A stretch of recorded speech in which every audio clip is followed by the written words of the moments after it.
Number 10. Batman vs. Bigby. You know Batman, but have you ever read or heard of the Fables series?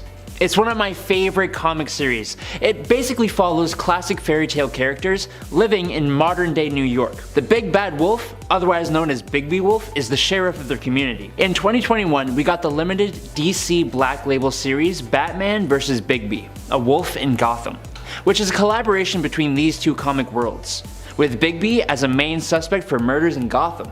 If you like the Fables world and you like Batman, you'll love this little mashup. Number 9. Earth 1. Earth 1 and the number 10 pick are probably the oldest of the Earths and universes on this list. Earth 1 first appeared in 2008 in its New 52 form, but it introduced a whole spectrum of readers into the DC universe, and sales for its comics were through the roof. So I believe it deserves a spot on the list. Here, superheroes are all younger, and they all just started their superhero careers. Superman, Batman, Wonder Woman, the Teen Titans, and Green Lantern all have graphic novels that take place on this Earth, and they are all just fresher takes on the almost overdone superhero origin stories. With the characters all being younger, it was also very easy for younger readers to relate to, and gave the characters conflicts that they wouldn't have faced as their prime Earth counterparts. Number 8. Power Girl.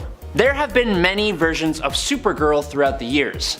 None were remembered as fondly as Kara Zor-El, the cousin of Superman. While Kal-El was rocketed to Earth as a child from a dying Krypton, Supergirl was sent out from Argo City as a teenager. She became trapped in suspended animation until she finally arrived on Earth, where she soaked up a ton of solar radiation. Now yes, Supergirl is powerful, but there is a more powerful alternate version of her in the form of Power Girl. Power Girl has all the powers and abilities of Kryptonian, and is pretty much just like Supergirl, with a major difference being she is older than her counterpart, and therefore Karen Starr, Power Girl, is far more powerful. Over the years, she has evolved again and again to fit the continuity, but she's still considered one of the strongest DC superheroes. Power Girl has been able to knock out Superman in just one punch when she was needed to. She can stand up to Supergirl and even Wonder Woman in the heat of combat, and she's even been able to beat up someone as powerful as Darkseid. Number 7. Earth 20. Earth 20, which appeared in Final Crisis Superman Beyond number 1 in 2008,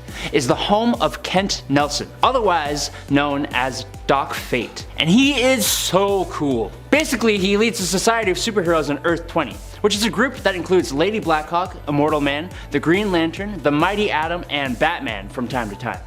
The history of this world isn't exactly very well known, but we do know it has just come out of a war that is somewhat like World War II. There are Zeppelins flying around in some cities, and the cars are all big and beautiful.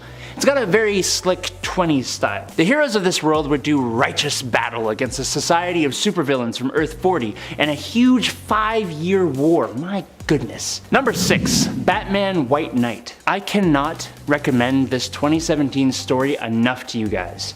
It is an insanely interesting and fantastic Joker story. It takes place in an alternate Gotham City, and the Joker regains his sanity after a brutal and violent forced ingestion of a medicine by Batman. The roles are practically reversed, as the seemingly reformed Joker, real name Jack Napier, becomes the White Knight, hoping to better Gotham City as a politician, while also condemning Batman as an unhinged violent vigilante. Which, I mean, it's kinda hard to argue against that point of view. He sued the GCPD for police brutality, and he worked against the 1%, who used Batman and Gotham's crime for their own financial benefit. Joker actually becomes a good guy. It's kind of insane. But there is more to this story, and I highly suggest you check it out. Number 5. Earth 14. Alright, this is gonna be a pretty quick one. There is not a whole heck of a lot of information out there about Earth 14, which first appeared in Superman Volume 4, number 15 in 2017. I want to talk about it because the Justice League of Assassins is just the coolest looking version of the Justice League I have ever seen, even if it was just for a short period of time. The Assassins are made up of alternate heavy weapon bearing versions of Wonder Woman, Batman, Harley Quinn, Flash, Aquaman, what looks like it could be Green Lantern, and Superman. They only last about 3 pages of the comic they are a part of, but I really hope we see them pop up in other stories because these guys are just so rad. All we saw them do was fight a bunch of gatherers in a post-apocalypse looking Earth. Number 4. Batman 89. Okay, you can fight me in the comments about this one. Batman 89 was published in 2021, but the stories take place in the Tim Burton Batman movie's world. Seeing how we haven't actually seen a comic in this world, I'm gonna take this one, okay? Cool. So yes, this is that Batman and Bruce Wayne in this comic. He has the same suit from the movie, the same amazing Batmobile, and it takes place after the events of the movies. But it's more like comic heavy. It's really, really cool. We see Harvey Dent actually become Two-Face, Michelle Pfeiffer's Catwoman is back, and we even get a Robin for this universe. It's so awesome. I don't want to spoil too much, so you can probably guess what I'm gonna say. Go give it a read. Number 3, DC vs. Vampires. The ongoing DC vs. Vampires limited series that started in 2021 is such an amazing story. It just makes sense. Pit the characters of the DC universe against a growing army of vampires, a mystery around who the superhero vampire leader is. It's great.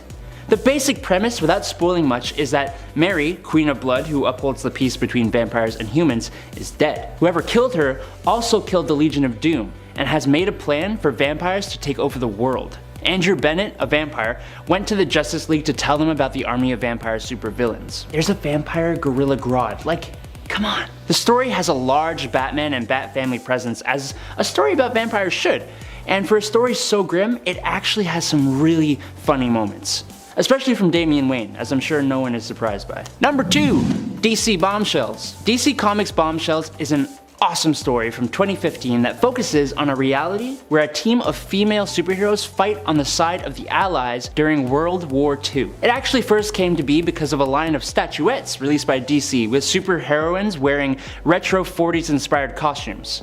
They were so popular that they moved to variant covers, and then they got their own series. Each hero has their own style and story, while still all being part of this bigger, wider alternate World War II story. It's truly awesome, and mainly follows Batwoman, Wonder Woman, Supergirl, Stargirl, Zatanna, and the Batgirls. Go give it a little gander, would you? Number 1, Dark Knights of Steel. And now for my favorite. Dark Knights of Steel. Swords, sorcery, superheroes. Dark Knights of Steel is a story that actually came out this year, that's 2022 if you're watching this from the future, but is set in an alternate medieval fantasy universe. Batman is an actual knight and half Kryptonian. Like, I'm just in love. Okay, so basically, Jor-El and Lara escape Krypton before it is destroyed and crash land on the medieval Earth, and eventually become the rulers of the land after giving birth to Kal-El. It's wild. There are alternate versions of Green Lantern, Supergirl, Harley Quinn, Robins, Alfred, Constantine, Green Arrow, Joker, Green Lantern, Black Lightning, and more.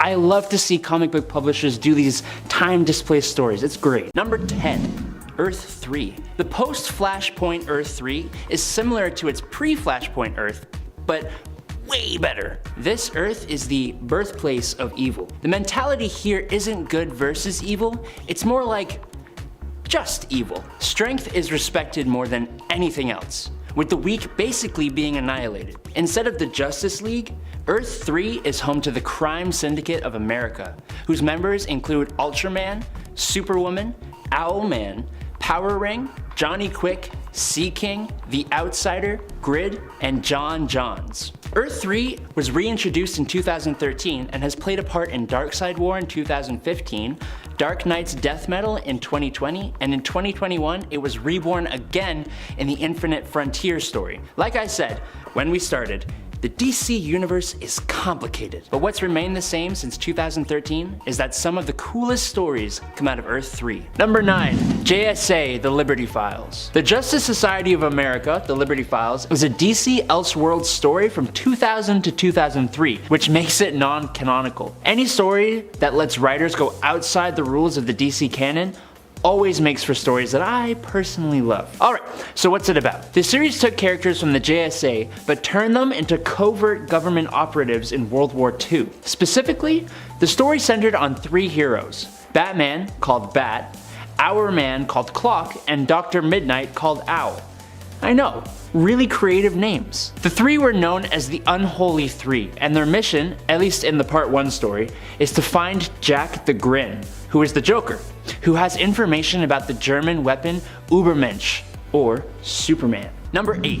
Injustice Universe. The Injustice Universe of Earth 22 is the universe in which the events of the Injustice video game and its related comics take place, and it first popped up in 2013. So here in the Injustice world, Superman went a little bonkers. After the Joker tricked Supes into killing both Lois Lane and her unborn child, plus unintentionally blowing up Metropolis, Superman murdered the Joker and eventually became a tyrannical ruler of Earth. The Batman of Injustice creates an insurgency, eventually enlisting the aid of another Earth, Earth 1 of this reality. With the alternate Earth's help, he overthrew Superman's regime and rebuilt the world. And that's all just part of the first game. Number 7.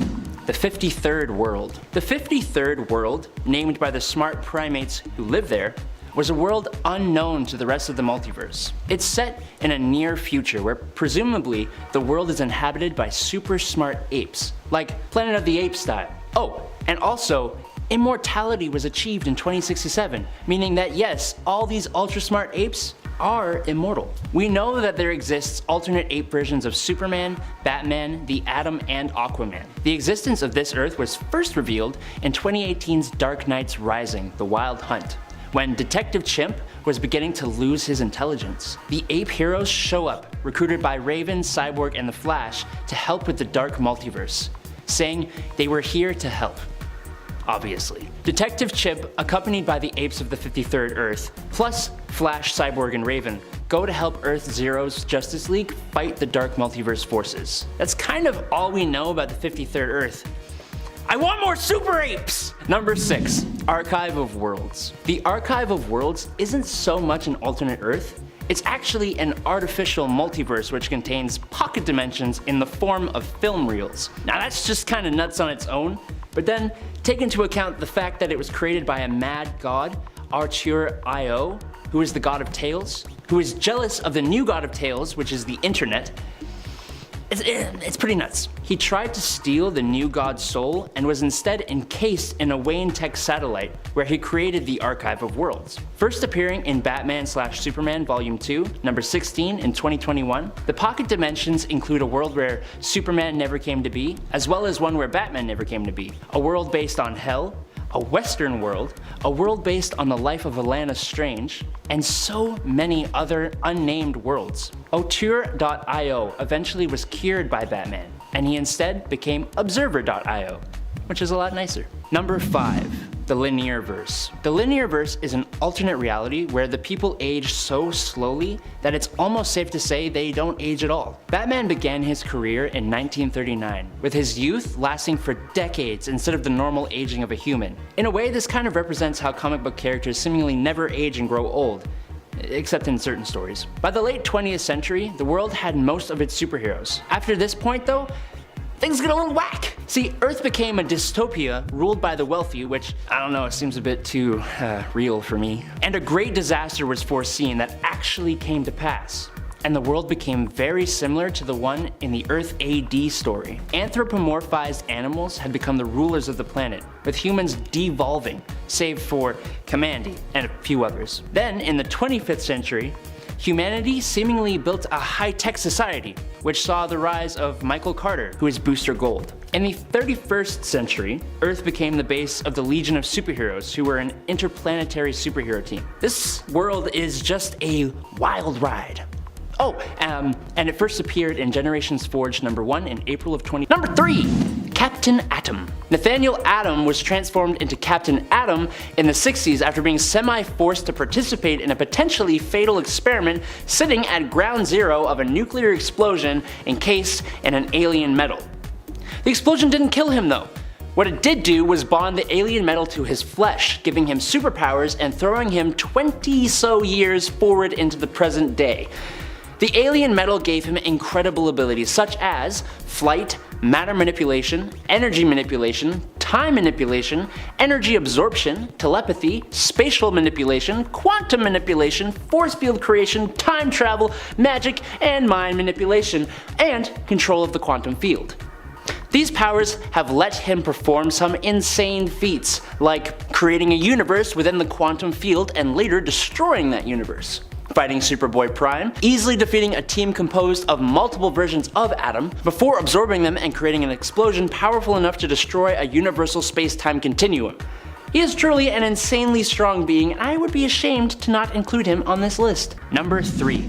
Green Lantern Legacy. Green Lantern Legacy is a one-shot comic from 2020, in which we are given an alternate Earth where the Green Lanterns of Earth were John Stewart, who we already know, and a Vietnamese woman named Kim Tran. Now, Kim Tran, like most of the Green Lanterns, was an awesome hero who never let evil escape her sight, in brightest day or blackest night. She was a pillar for her community too, helping people from all walks of life.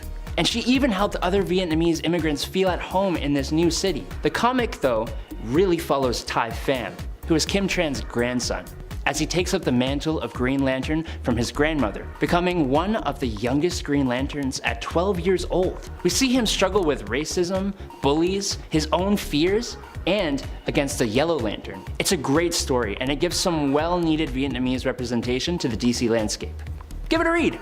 Number 2. Deceased. You know how Marvel has the Marvel Zombie storyline? Well, this is basically DC Zombies. That's a bit of an unfair comparison though. The two stories are very different, with the DC version ultimately being slightly more grounded and emotional. In this reality, Cyborg has been captured by Darkseid on Apocalypse, and it's revealed that the anti-life equation lives inside him. When Darkseid tries to take the equation, it is instead corrupted, causing Darkseid to explode Apocalypse. But not before Cyborg was sent to Earth. Once he arrives, he inadvertently infects the entire world with the anti-life equation, which has taken the form of a techno-organic virus. This turns millions of people and a lot of metahumans into zombies. The story follows the survivors as they try to quell the threat, and eventually leave the Earth to settle a new home. I kind of prefer this to the Marvel Zombies story.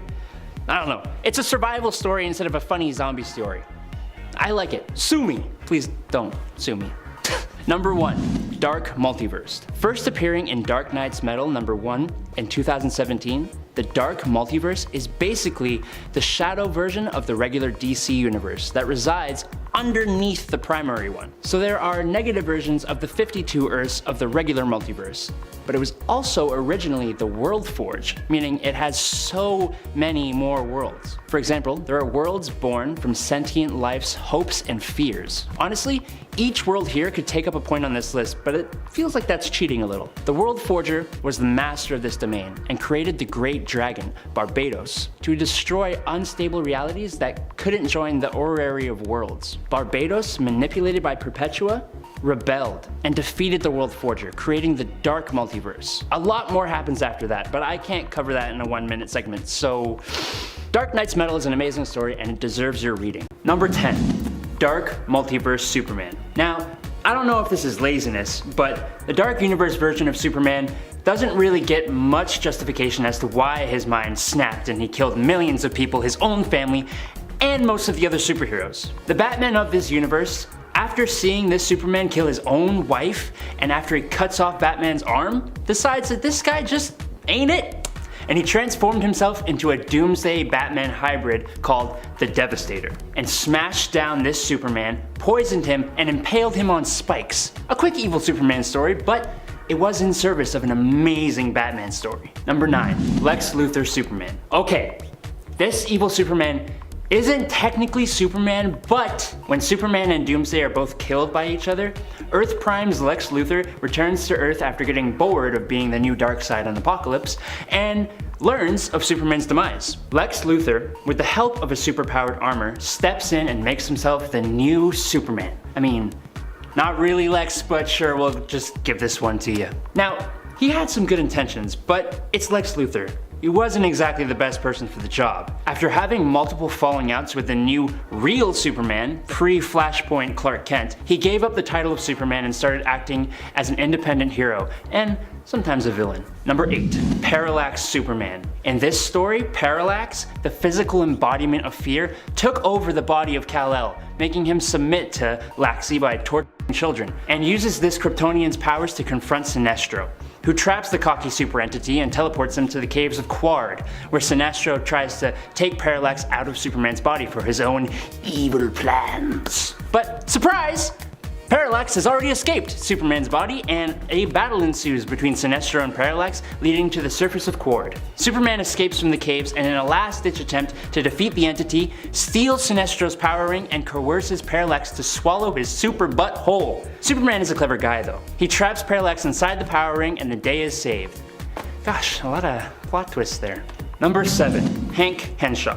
Hanky Boy here was already a villain of Superman's from past stories, but when Superman was killed by Doomsday, Hank, unable to directly get revenge against Superman himself, decided to attack his reputation instead. Come on, man. He's already dead. Not cool, dude. Not cool. After creating a Kryptonian cyborg body using the birthing matrix, he took on the guise of Supes and went about destroying Superman's memorial plaque. Then he saved the president to get clout so the president would recognize him as the real Superman. Eventually, he and Mongol destroyed Coast City, and the real reborn Superman, with the help of others, defeated and discredited him. At least he looked really cool. Number 6. Overman. Now this version of our favorite red and blue man didn't end up in Kansas when he was ejected from Krypton. No. This Kal-El found himself in Sudetenland, Germany in 1938 and was acquired by a certain mustached fascist. With Kal and Kryptonian tech, the Reich were obviously able to win World War II and rule over the entire planet. Later, Overman would become disgusted with the stashed man when the Holocaust had been finalized, although he still served the state. It's kind of a weird set of morals there, dude. Eventually, he was cloned and received a love in the form of Overgirl, but after her death, he was completely heartbroken, and he supplied information to the freedom fighters who long opposed the fascists, which eventually led to the death of the new Reichman, the Justice League, and the city of Metropolis. With the grief of all these losses holding him down, he was overthrown by his friend. Damn. Kinda hard to feel bad for him though. Number 5. The linear verse. The linear verse is an alternate reality where the people age so slowly that it's almost safe to say they don't age at all. Batman began his career in 1939, with his youth lasting for decades instead of the normal aging of a human. In a way, this kind of represents how comic book characters seemingly never age and grow old, except in certain stories. By the late 20th century, the world had most of its superheroes. After this point though, things get a little whack. See, Earth became a dystopia ruled by the wealthy, which, I don't know, it seems a bit too real for me. And a great disaster was foreseen that actually came to pass. And the world became very similar to the one in the Earth AD story. Anthropomorphized animals had become the rulers of the planet, with humans devolving, save for Kamandi and a few others. Then, in the 25th century, humanity seemingly built a high-tech society, which saw the rise of Michael Carter, who is Booster Gold. In the 31st century, Earth became the base of the Legion of Superheroes, who were an interplanetary superhero team. This world is just a wild ride. And it first appeared in Generations Forge #1 in April of 2021. Number 4. The Metalverse. Okay, I know we're going to talk about the Dark Multiverse, but we haven't talked about, and we need to talk about, the Metalverse. So basically, after Perpetua defeated the Justice League, she gave Prime Earth to the Batman Who Laughs. He and his Dark Knights defeated all the heroes and then reshaped the Earth into his vision. Look at this super cool map! He turned Gotham City into a whole continent super city that is guarded by Joker dragons. He made his home Castle Bat, which is another version of Batman who became a sentient Gotham. There is a hell on Earth called the Hellscape, ruled by Wonder Woman. Arkham Wasteland, ruled over by Harley Quinn. A Superman-powered New Apocalypse prison where all the remaining heroes are held. Megapocalypse with a Rainbow Valley where all the lantern rings lay because no one is worthy that exists anymore. This version of Earth Prime isn't exactly an alternate universe, but it definitely sounds like it should be. Hey nerds! Just wanted to say thanks for watching. It means a lot to us. If y'all don't mind smacking that like button, it would help us out. And it helps YouTube know we don't suck. Okay, on to the top 3. Number 3. Green Lantern Legacy. Green Lantern Legacy is a one-shot comic from 2020, in which we are given an alternate Earth where the Green Lanterns of Earth were John Stewart, who we already know, and a Vietnamese woman named Kim Tran. Now, Kim Tran, like most of the Green Lanterns, was an awesome hero who never let evil escape her sight, in brightest day or blackest night. She was a pillar for her community too, helping people from all walks of life. And she even helped other Vietnamese immigrants feel at home in this new city. The comic, though, really follows Tai Pham, who is Kim Tran's grandson. as he takes up the mantle of Green Lantern from his grandmother, becoming one of the youngest Green Lanterns at 12 years old. We see him struggle with racism, bullies, his own fears, and against the Yellow Lantern. It's a great story, and it gives some well-needed Vietnamese representation to the DC landscape. Give it a read! Number 2, Deceased. You know how Marvel has the Marvel Zombie storyline? Well, this is basically DC Zombies. That's a bit of an unfair comparison though. The two stories are very different, with the DC version ultimately being slightly more grounded and emotional. In this reality, Cyborg has been captured by Darkseid on Apocalypse, and it's revealed that the anti-life equation lives inside him. When Darkseid tries to take the equation, it is instead corrupted, causing Darkseid to explode Apocalypse. But not before Cyborg was sent to Earth. Once he arrives, he inadvertently infects the entire world with the anti-life equation, which has taken the form of a techno-organic virus. This turns millions of people and a lot of metahumans into zombies. The story follows the survivors as they try to quell the threat, and eventually leave the Earth to settle a new home. I kinda prefer this to the Marvel Zombies story. I don't know, it's a survival story instead of a funny zombie story. I like it. Sue me. Please don't sue me. Number 1, Dark Multiverse. First appearing in Dark Knight's Metal #1 in 2017, the Dark Multiverse is basically the shadow version of the regular DC universe that resides underneath the primary one. So there are negative versions of the 52 Earths of the regular multiverse, but it was also originally the World Forge, meaning it has so many more worlds. For example, there are worlds born from sentient life's hopes and fears. Honestly, each world here could take up a point on this list, but it feels like that's cheating a little. The World Forger was the master of this domain and created the Great Dragon, Barbados, to destroy unstable realities that couldn't join the Orrery of Worlds. Barbados, manipulated by Perpetua, rebelled and defeated the World Forger, creating the Dark Multiverse. A lot more happens after that, but I can't cover that in a 1-minute segment, so Dark Knight's Metal is an amazing story and it deserves your reading. Number 10, The Flash. One of the most recognizable superheroes in pop culture, The Flash is perhaps one of the fastest beings in DC Comics. While Barry Allen is the most well-known iteration of the character in the comics, there are many other versions, but Wally West is arguably faster than the former as the Scarlet Speeder. In 2009's The Flash, the Human Race comic series, West's version of the Flash reached something called trans-time velocity, which exceeded any speed theoretically possible in science. As a speedster, the Flash can easily travel well beyond the speed of light, which gives him the ability to time travel. This makes the character one of the most potent DC superheroes who can manipulate time to his advantage if need be. The ability to do this is indeed extremely powerful, but he isn't the hardest hitter nor the most durable. So while he is worth mentioning, he is not really powerful enough to make it any higher compared to others on this list. Number 9. Martian Manhunter. I think it's incredibly easy to overlook Martian Manhunter's incredible capabilities.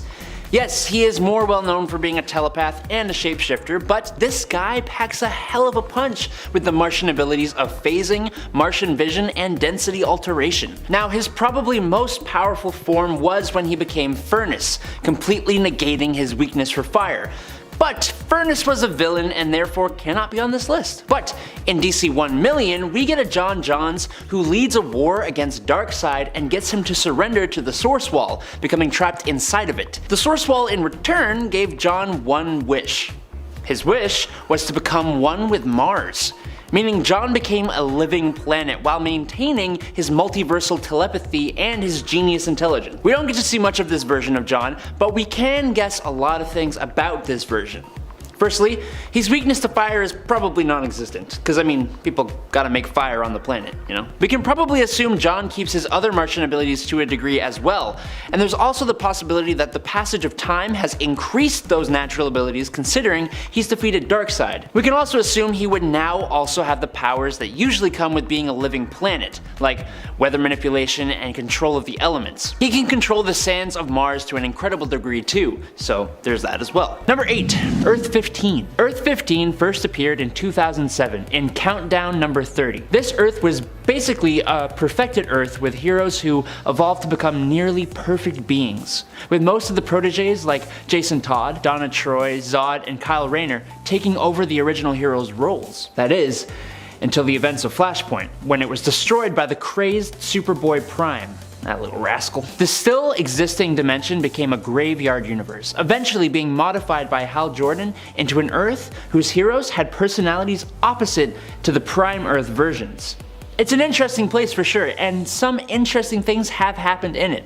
Check it out. Before we go on to number 7, I got something to tell you. You're great. You guys keep hitting that like and subscribe button, you're making me blush, my goodness. Keep up that support, it helps us bust out more and more of these videos for you lovely people. Alright, moving on. Number 7, Shazam. Billy Batson is just a wee lad who, thanks to the wizard Shazam, could transform into a powerful magical hero named Captain Marvel, or if you prefer, just Shazam.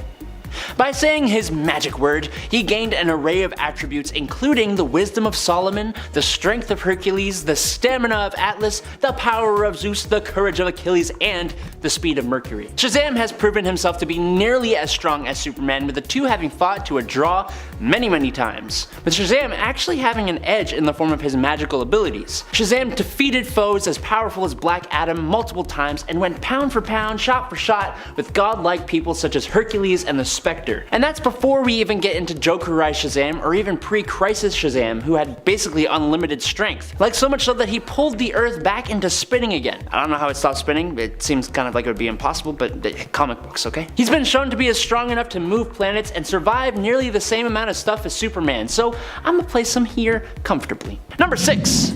Wonder Woman. Gifted with the powers of the gods, Wonder Woman has many of the same abilities Superman possesses, including strength, speed, and durability. However, Wonder Woman's Amazonian training sets her a little apart as an amazing warrior. It's been debated for years whether Diana could beat Superman in a fight, and while she's shown to be capable of hurting him at the least, she doesn't have the same raw amount of power. Instead, Wonder Woman dominates her opponents through a combination of her special abilities, superior tactics, and special equipment given to her by the gods. But she has been elevated beyond this. When Diana was empowered with the World Forge and the anti-crisis energy at the end of Doom War / during Death Metal, she had enough power to shake stars and phase throughout time through sheer strength. She had displayed the ability to shrink an entire planet and was able to link everyone together and restored their memories as one history, as in all of DC's continuity. She has cosmic awareness, she's able to see multiple events during the war against the Batman who laughs at once, as well as precognition and retrocognition. She was crazy powerful for that time. Number 5. Superman Prime. The Kal-El, who lived to the 853rd century, survived as long as he did by literally becoming the living extension of the sun. He left the Earth somewhere in the late 21st century when everyone he cared about died, and traversed the entire DC multiverse going beyond time and space, and has been said to have reached as far as heaven and hell themselves. He was created by Grant Morrison and Val Semeiks and first appeared in DC 1,000,000 number 4 in 1998. Now, this version of Superman has pretty much all of the same general powers of his normal self, only Superman Prime remained in Earth's sun for 15,000 years, increasing his abilities to immeasurable levels. He is known to dwarf the might of even the massively powerful Kal Kent, who is himself more powerful than the gravitational pull of a collapsing star and is multiple times faster than the speed of light. But he is still kinda just Superman who can do a hell of a lot by just strengthening the heck out of it. Number 4. Elaine Belloq. Bet you weren't expecting to see this girl here. But Elaine Belloq is the successor to the throne of heaven, and that's quite something in my opinion. Elaine has got the powers of atomic manipulation, magic, immortality, omniscience, omnipotence, and omnipresence. While you may not expect it, she is one of the strongest inhabitants of the DC universe. Compared to other characters on this list, Elaine is a newer addition to the DC canon as she first appeared in Lucifer number 4 in September of 2000. But despite that, she has quickly climbed the ranks of DC's most formidable characters, and that's before she gains even more power after Fenrir the Wolf de-lifes her father, effectively making her the ruler of heaven after the presence departs. Since she isn't really a hero and is more kind of just like both good and bad, she does align good more than not, and I found it kind of hard to find a proper place to put her on this list, so I'm gonna go with 4, and we'll suffer the consequences of my decision. Number 4.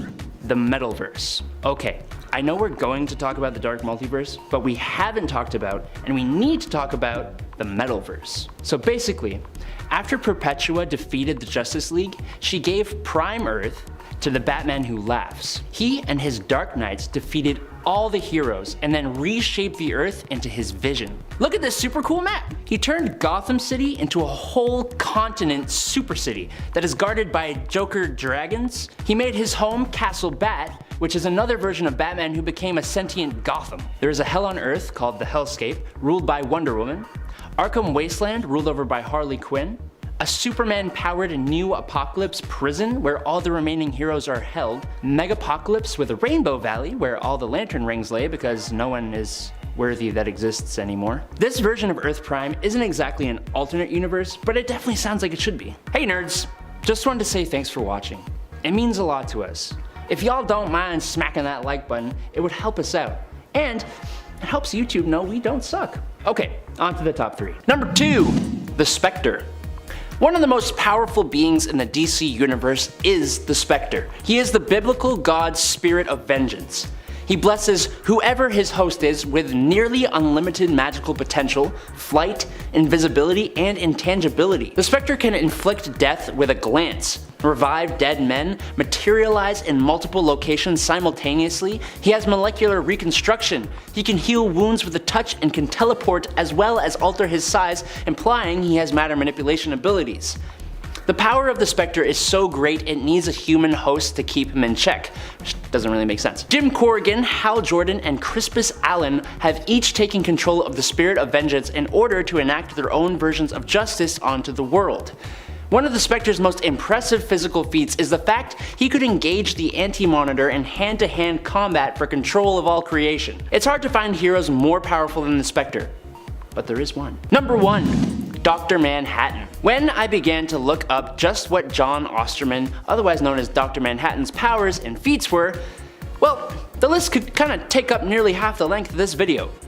So let's go through some of them, shall we? After he was destroyed and reconstituted from the atomic experiment gone wrong, John has no need for food, sleep, or oxygen, and no longer ages and can regenerate from any injury. He has nigh omniscience and possesses an understanding of the workings of the universe on a cosmic scale. He has reality warping and matter manipulation powers, allowing him to end literally everything, which he foresaw himself doing, so he obviously has precognition even as far as a millennium, and can even see alternate futures. He has causality and time manipulation, which allowed him to return the metaverse to how it was before his interference and remove 10 years from the universe's timeline, creating the New 52. He obviously has time travel, which he's used to travel back in time and save Jor-El right before Krypton's destruction. John experiences all the reboots in DC continuity, and yet he remains unaffected, and additionally, John exists in every timeline all at once, meaning that he has duplication and dimensional travel abilities as well. He possesses elemental manipulation, creating a ring of blue fire, producing an oxygen field, creating water, and producing electricity. Saying he has enhanced senses is kind of an understatement, as he can read atoms, sense tachyons, knew someone didn't have cancer with a glance, and heard a heartbeat from someone else's womb. He can phase through things, create human life, made plants grow, teleports an entire crowd of people away. He has instantly analyzed and learned magic after being attacked with it, and absorbed energy from a Green Lantern ring and absorbed magical attacks. Dr. Manhattan is more than a god. Number 10. Anti-living Batman. I am so torn when it comes to this zombie-like infected version of Bats.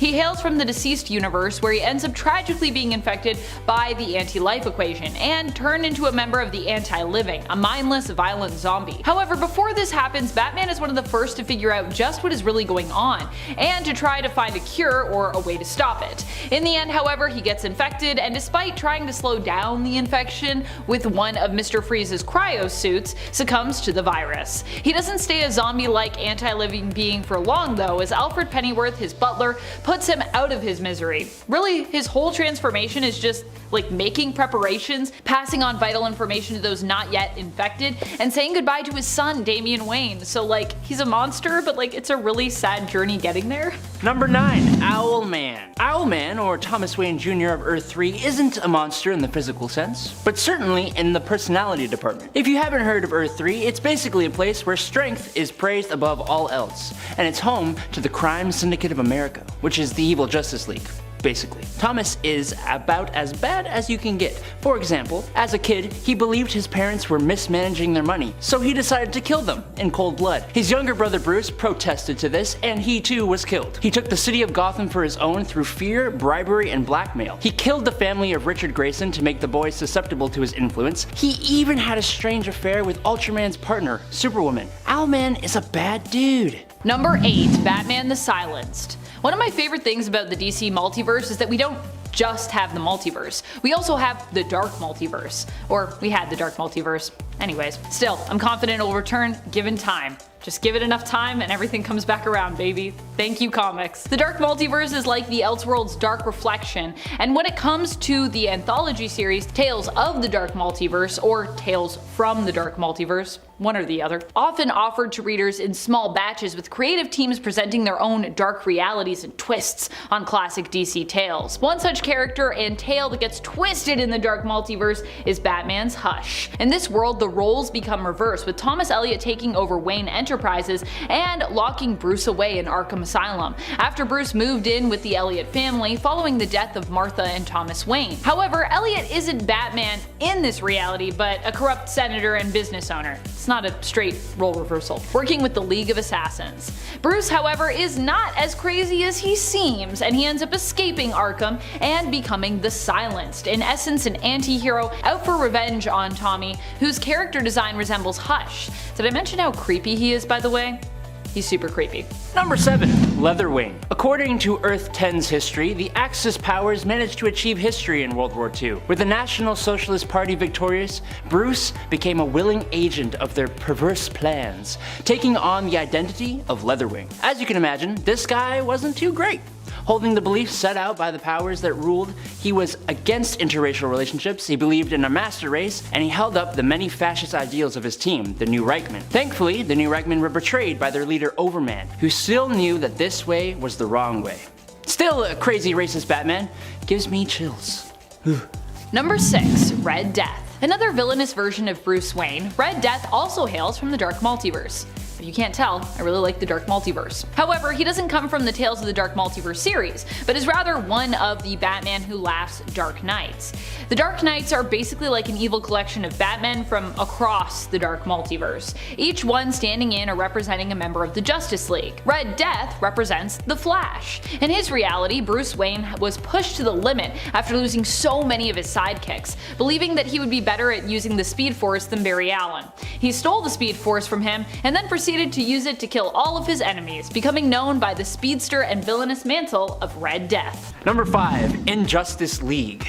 Okay, so we have the Crime Syndicate of America, but there was also a team of villains put together to fight that team of villains.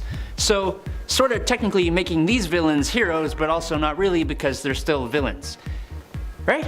The important information here is that the Injustice League, at least the one I'm referring to, was formed to combat the Crime Syndicate of America from Earth 3.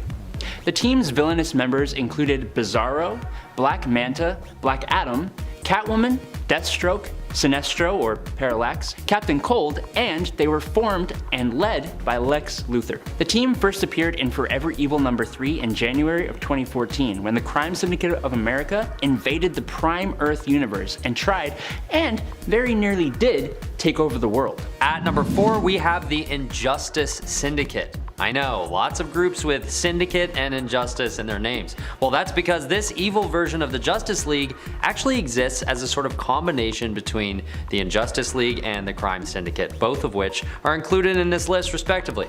Appearing in Batman the Brave and the Bold, in the episode called Deep Cover for Batman, Batman manages to travel to their evil dimension and infiltrate their operations disguised as Owlman.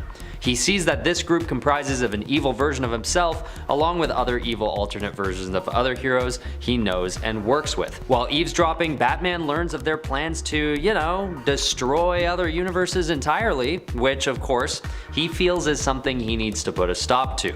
And it can't wait, naturally. So he decides to take all of them on himself, and because he's Batman, and it is his TV show after all, he wins. Those universes can thank him later. Number 3.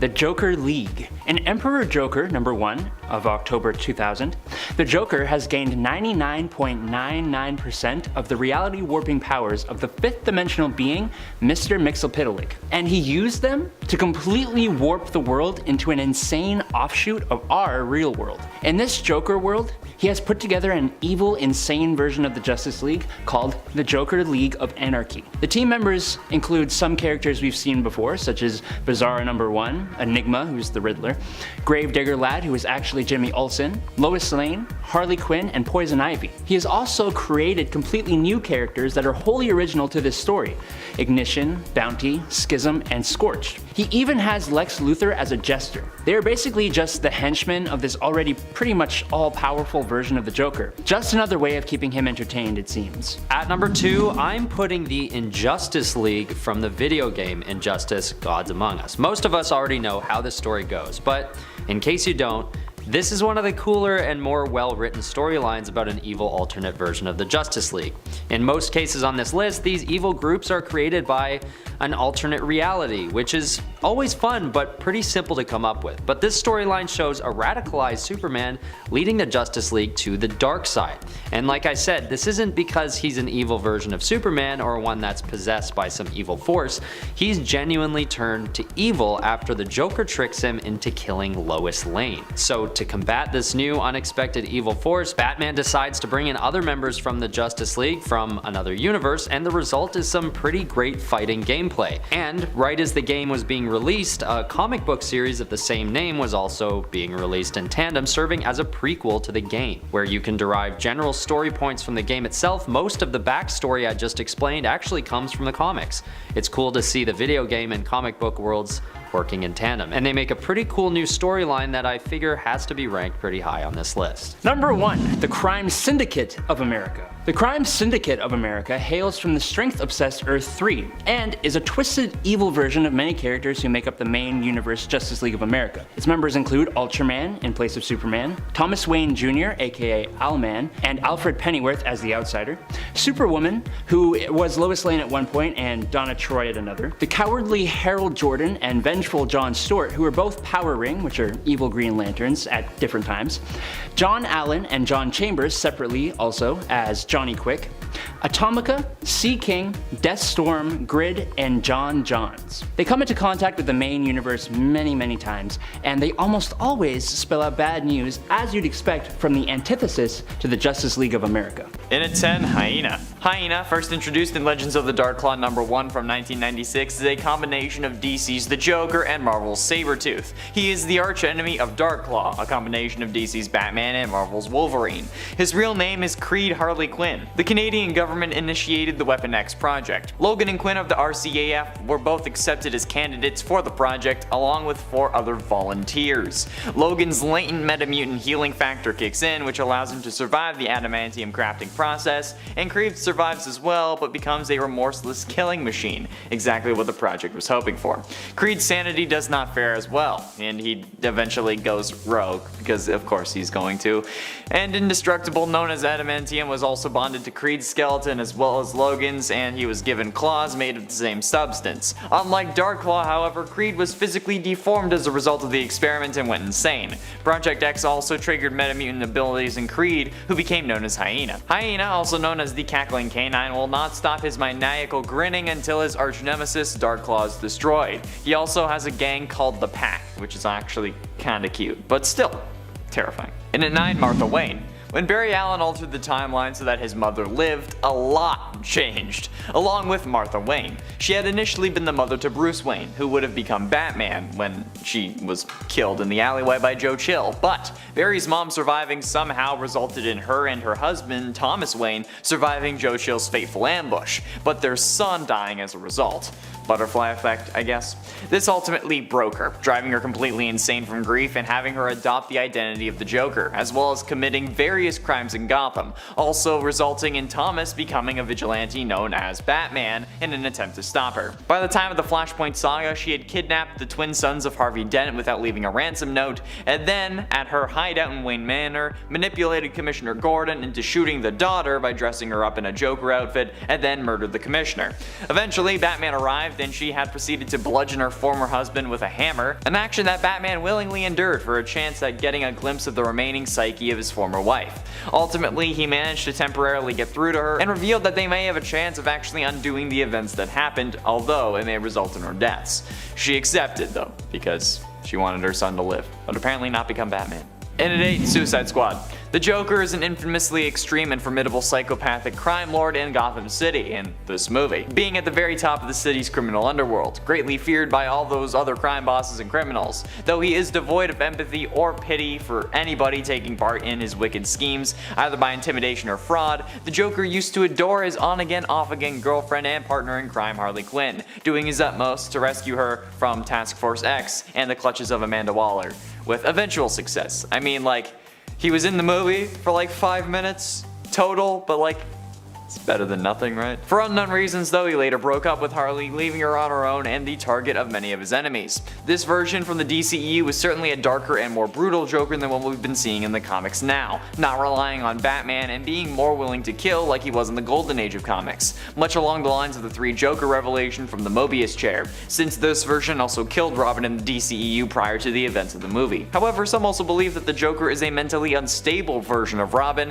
which could be revealed to be true, but I don't know if they're actually going to reveal it and just let it be a theory. And yes, I was doing this to show the mask multiple times. And at 7, Emperor Joker.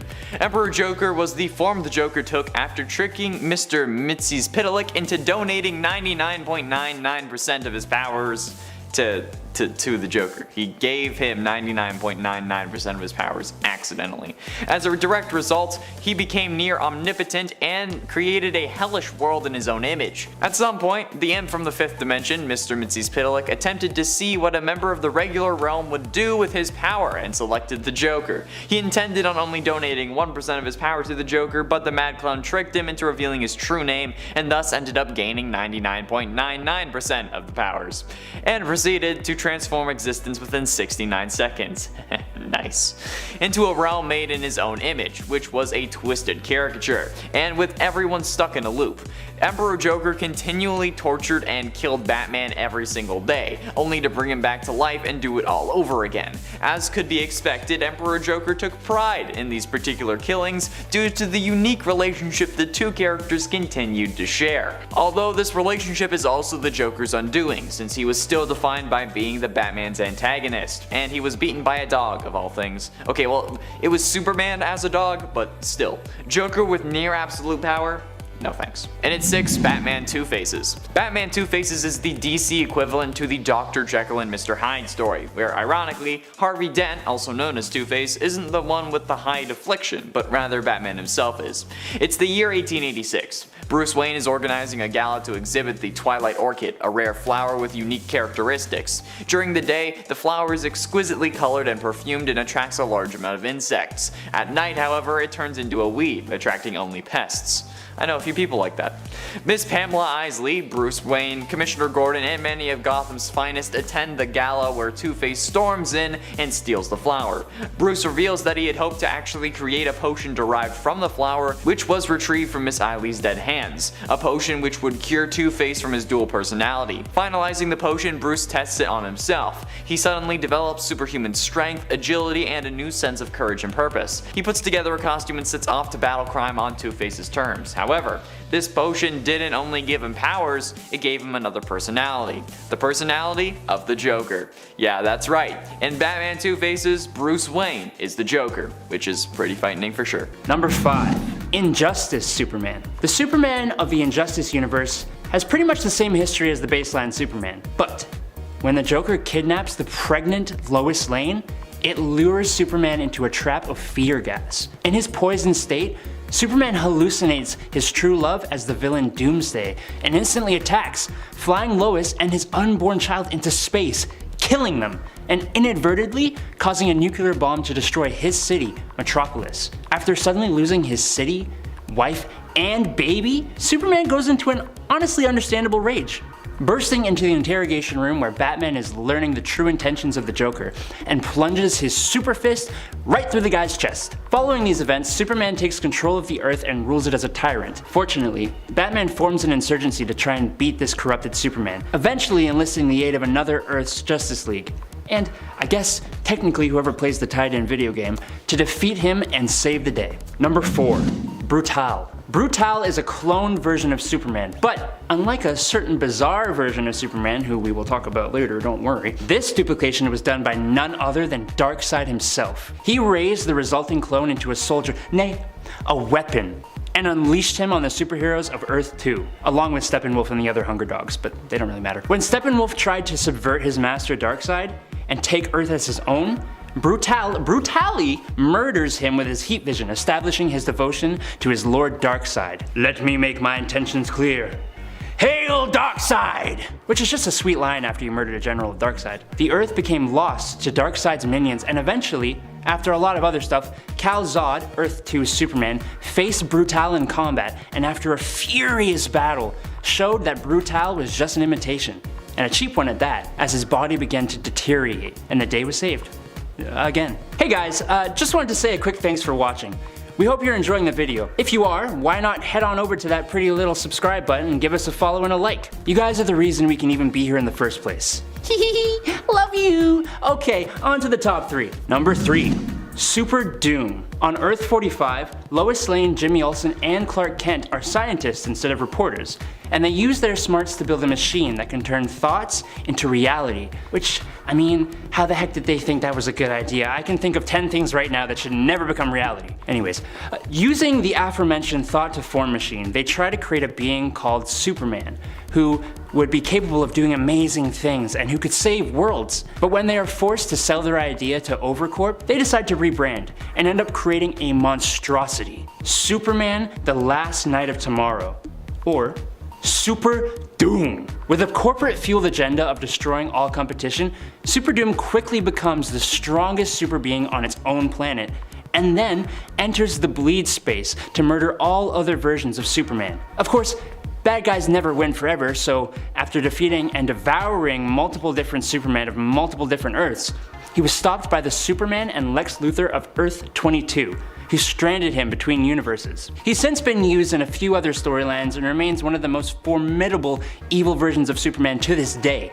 I mean, he didn't even die. Number 2. Bizarro. When Lex Luthor gets the plans for a device called the Duplicator Ray, he modifies the device and uses it to try and create a clone of Superman, who will follow his every order without question. But since our Lex can't seem to do anything right, the resulting doppelganger is an unintelligent, unpredictable, backwards version of Superman, eventually known as Bizarro. Bizarro is a main villain for Superman, appearing in many stories, and I'm so glad because, gosh, he's just so fun to see! Eventually, Bizarro gets a case of the blues and longs for love, and gets the hots for Lois Lane. Lois isn't really interested, but being the great gal that she is, she uses the Duplicator Ray on herself, creating a Bizarro Lois Lane. And the two eventually leave Earth to settle another Earth-like planet they fittingly name Bizarro World. Or, and forgive me here, Hetre, which is Earth backwards, which they populate with more and more duplicates of themselves. But don't worry! They have pretty rock necklaces that say Bizarro and Bizarro Lois 1, so we don't get confused. Number 1. Ultraman. In the universe of Earth 3, things are a little turned upside down. Instead of being driven by the morals of good versus evil, the people of this universe are inspired by strength above all else. I can't really relate. Born on a dying Krypton where Kryptonians evolved to be empowered by green kryptonite to a maniacal version of Jor-El aptly named Jor-Il, baby Kal-Il is jettisoned off to Earth. But instead of the classic morals, he's instead inspired by his father to become the strongest possible being with absolutely no weaknesses in himself and the others around him. When Kal lands on the farm of Johnny and Martha Kent, he uses pieces of green kryptonite to empower himself and forces the dysfunctional couple to be his parents until the totally mature age of 7, when he murders them both and sets the farm ablaze. Eventually, this self-proclaimed Ultraman murders the President of the United States of America and takes control of the world, creating the Crime Syndicate of America with other evil alternate versions of classic characters, including an evil Wonder Woman, Superwoman, and evil version of Batman, Owlman, who have a pretty toxic love triangle. Number 10. Batman vs. Bigby. You know Batman, but have you ever read or heard of the Fable series? It's one of my favorite comic series. It basically follows classic fairy tale characters living in modern day New York. The Big Bad Wolf, otherwise known as Bigby Wolf, is the sheriff of their community. In 2021, we got the limited DC Black Label series Batman vs. Bigby, a wolf in Gotham, which is a collaboration between these two comic worlds, with Bigby as a main suspect for murders in Gotham. If you like the Fables world and you like Batman, you'll love this little mashup. Number 9. JSA, The Liberty Files. The Justice Society of America, The Liberty Files, was a DC Elseworlds story from 2000 to 2003, which makes it non-canonical. Any story that lets writers go outside the rules of the DC canon always makes for stories that I personally love. Alright, so what's it about? The series took characters from the JSA, but turned them into covert government operatives in World War II. Specifically, the story centered on 3 heroes: Batman, called Bat, Hourman, called Clock, and Dr. Midnight, called Owl. I know, really creative names. The 3 were known as the Unholy Three, and their mission, at least in the Part 1 story, is to find Jack the Grin, who is the Joker, who has information about the German weapon Übermensch, or Superman. Are you sold yet? Number 8. Earth 15. Earth 15 first appeared in 2007 in Countdown number 30. This Earth was basically a perfected Earth with heroes who evolved to become nearly perfect beings, with most of the proteges like Jason Todd, Donna Troy, Zod, and Kyle Rayner taking over the original heroes' roles. That is, until the events of Flashpoint, when it was destroyed by the crazed Superboy Prime. That little rascal. The still existing dimension became a graveyard universe, eventually being modified by Hal Jordan into an Earth whose heroes had personalities opposite to the Prime Earth versions. It's an interesting place for sure, and some interesting things have happened in it. Check it out. Before we go on to number 7, I got something to tell you. You're great. You guys keep hitting that like and subscribe button, you're making me blush, my goodness. Keep up that support, it helps us bust out more and more of these videos for you lovely people. Alright, moving on. Number 7. Earth 20. Earth 20, which appeared in Final Crisis Superman Beyond number 1 in 2008, is the home of Kent Nelson, otherwise known as Doc Fate. And he is so cool. Basically, he leads a society of superheroes on Earth 20, which is a group that includes Lady Blackhawk, Immortal Man, the Green Lantern, the Mighty Atom, and Batman from time to time. The history of this world isn't exactly very well known, but we do know it has just come out of a war that is somewhat like World War II. There are Zeppelins flying around in some cities, and the cars are all big and beautiful. It's got a very slick 20s style. The heroes of this world would do righteous battle against a society of supervillains from Earth 40 in a huge 5-year war. My goodness. Number 6. Batman White Knight. I cannot recommend this 2017 story enough to you guys. It is an insanely interesting and fantastic Joker story. It takes place in an alternate Gotham City, and the Joker regains his sanity after a brutal and violent forced ingestion of a medicine by Batman. The roles are practically reversed, as the seemingly reformed Joker, real name Jack Napier, becomes the White Knight, hoping to better Gotham City as a politician, while also condemning Batman as an unhinged violent vigilante. Which, I mean, it's kinda hard to argue against that point of view. He sued the GCPD for police brutality, and he worked against the 1%, who used Batman and Gotham's crime for their own financial benefit. Joker actually becomes a good guy. It's kind of insane. But there is more to this story, and I highly suggest you check it out. Number 5. Earth 5 Shazam. Earth 5 is a simpler, kinder world. A world that is more optimistic. A world where the heroes are seen as such with hardly any faults. Basically, this is the golden age of comics. Specifically, Fawcett Comics. See here, Captain Marvel is the main superhero, which gives the world the name Thunderworld. He and his family, Captain Marvel Jr. and Mary Marvel, keep the world safe from everything from the Monster Society to aliens. This version of Shazam worked together alongside Superman and Overman to recruit the Supermen of the universe. They worked together, led by Captain Marvel, to defeat Ultraman and weaken Mandrake, who was killed by the Green Lanterns. Number 4.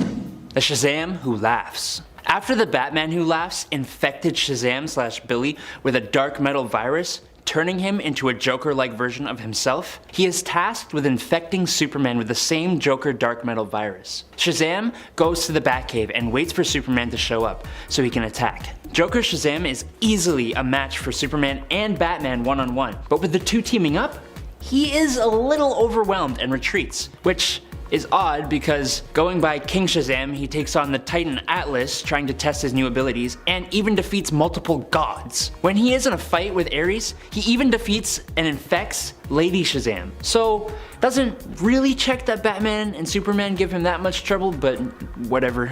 Luckily, he is cured thanks to Lex Luthor cutting off the source of the dark metal. This guy was nuts and showed no signs of stopping, and that smile?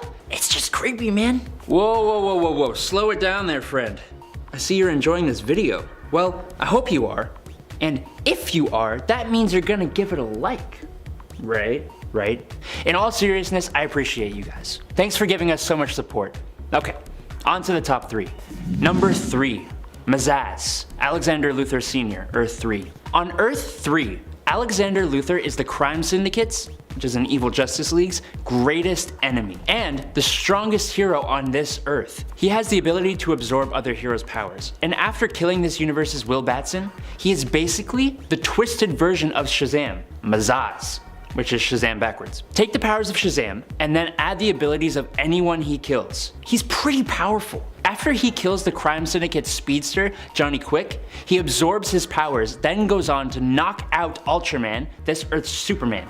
He then kills Deathstorm and absorbs his nuclear powers as well. Unfortunately, the magical word Mazaz works with any version of Alexander Luthor.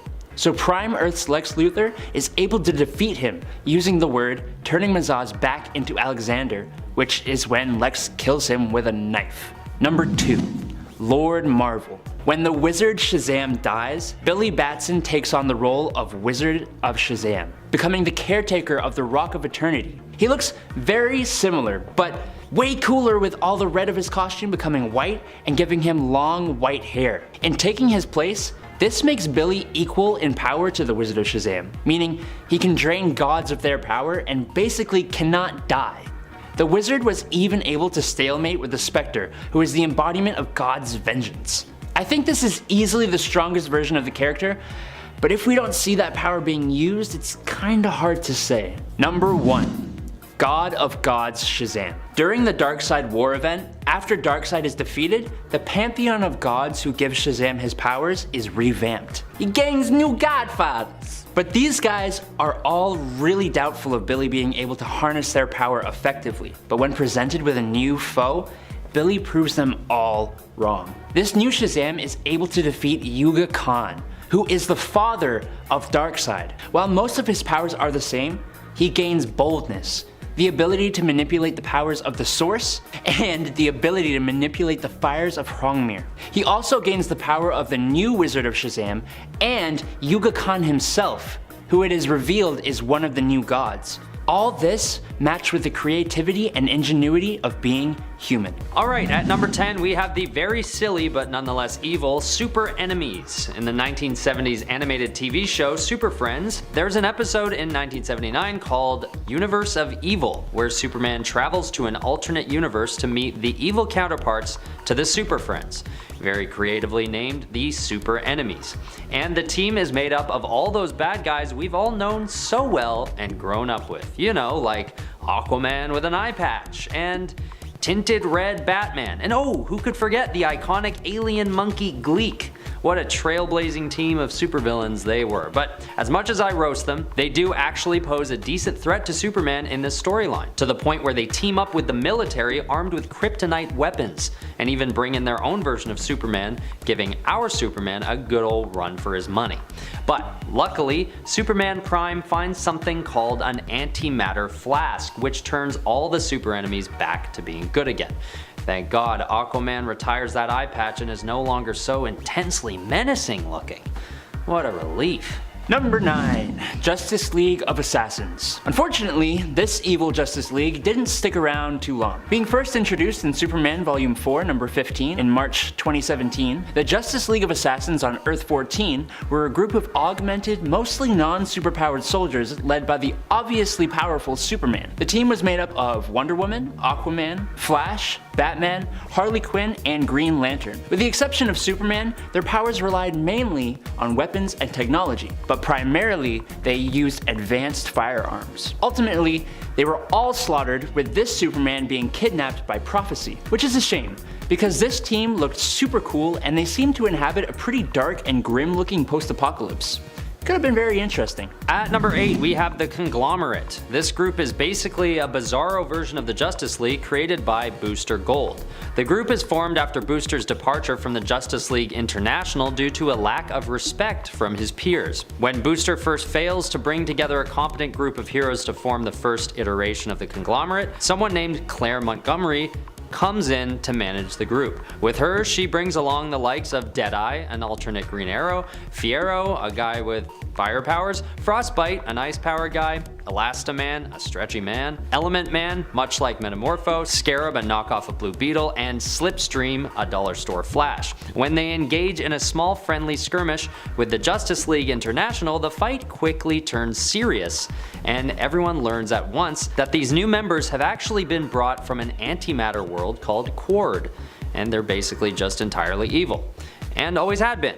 Luckily, the JLI take them down, but it's a close one. Number 7. Squadron Sinister. This isn't so much an evil alternate Justice League as this team actually appears in the Marvel universe. But I'm gonna count it because I'm just stubborn like that.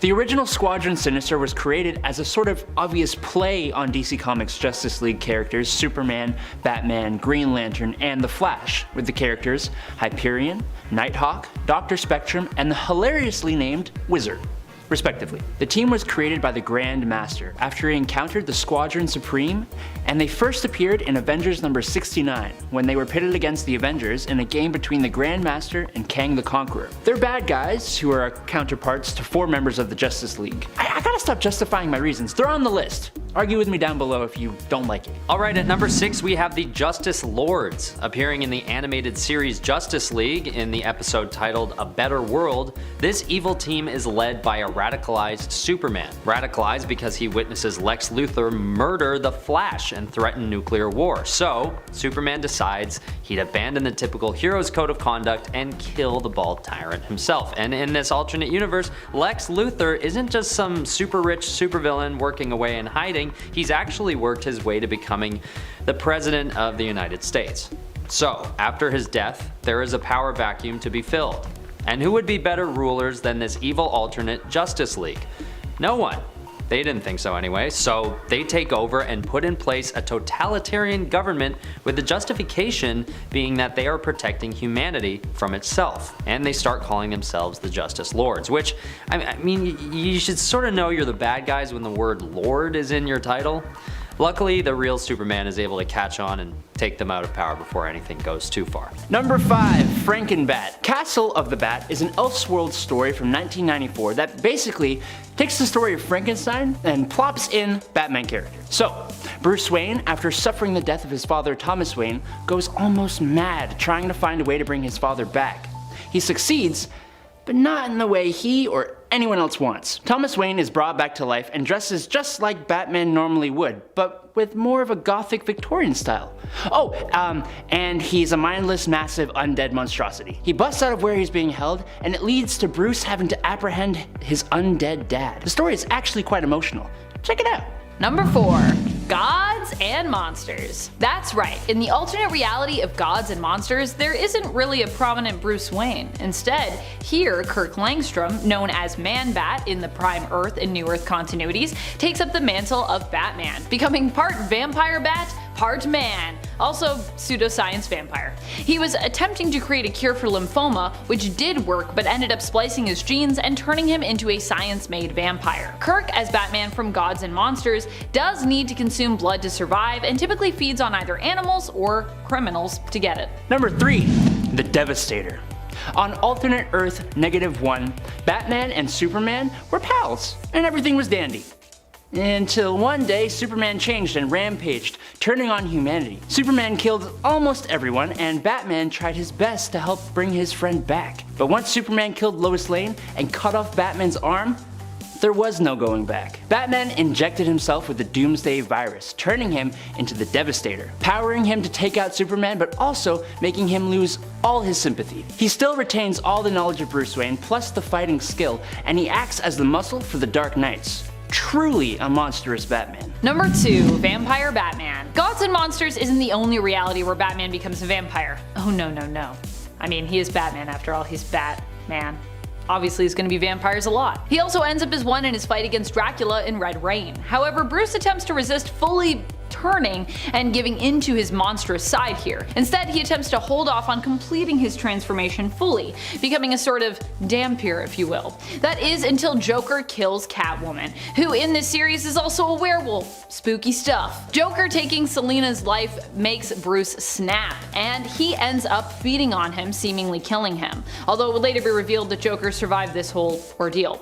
Afterwards, Batman has Alfred lock him away, worried about the monster he'll become because he has now tasted human blood. Number 1, the Batman who laughs. I know, I've talked about him like a lot, but it is for a good reason. The Batman who laughs is arguably one of the most dangerous versions of Batman who's ever lived, or been written. If you don't know yet, he is a dark multiverse version of Batman who has killed the Joker, but inadvertently infected himself with a strain of Joker toxin. The resulting transformation turns this version of Bruce Wayne into an amalgamation of Joker and Batman. All the intelligence and resourcefulness and martial skill of Batman mixed with the buck-wild, psychotic, murderous mind of the Joker. He is pure chaos and destruction, and he lays waste to his own Bat family and the Justice League.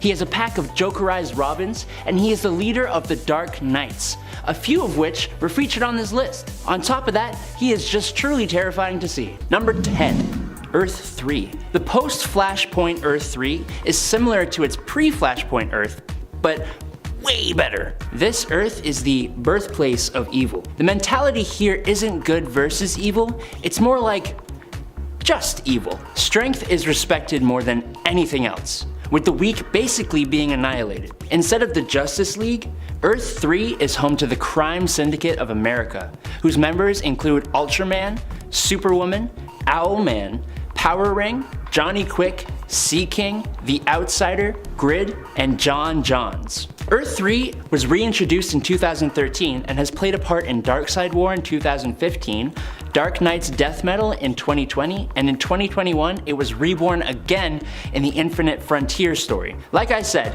when we started, the DC universe is complicated, but what's remained the same since 2013 is that some of the coolest stories come out of Earth 3. Number 9, Earth 1. Earth 1 and the number 10 pick are probably the oldest of the Earths and universes on this list. Earth 1 first appeared in 2008 in its New 52 form, but it introduced a whole spectrum of readers into the DC universe, and sales for its comics were through the roof. So I believe it deserves a spot on the list. Here, superheroes are all younger, and they all just started their superhero careers. Superman, Batman, Wonder Woman, the Teen Titans, and Green Lantern all have graphic novels that take place on this Earth, and they are all just fresher takes on the almost overdone superhero origin stories. With the characters all being younger, it was also very easy for younger readers to relate to, and gave the characters conflicts that they wouldn't have faced as their prime Earth counterparts. Number 8.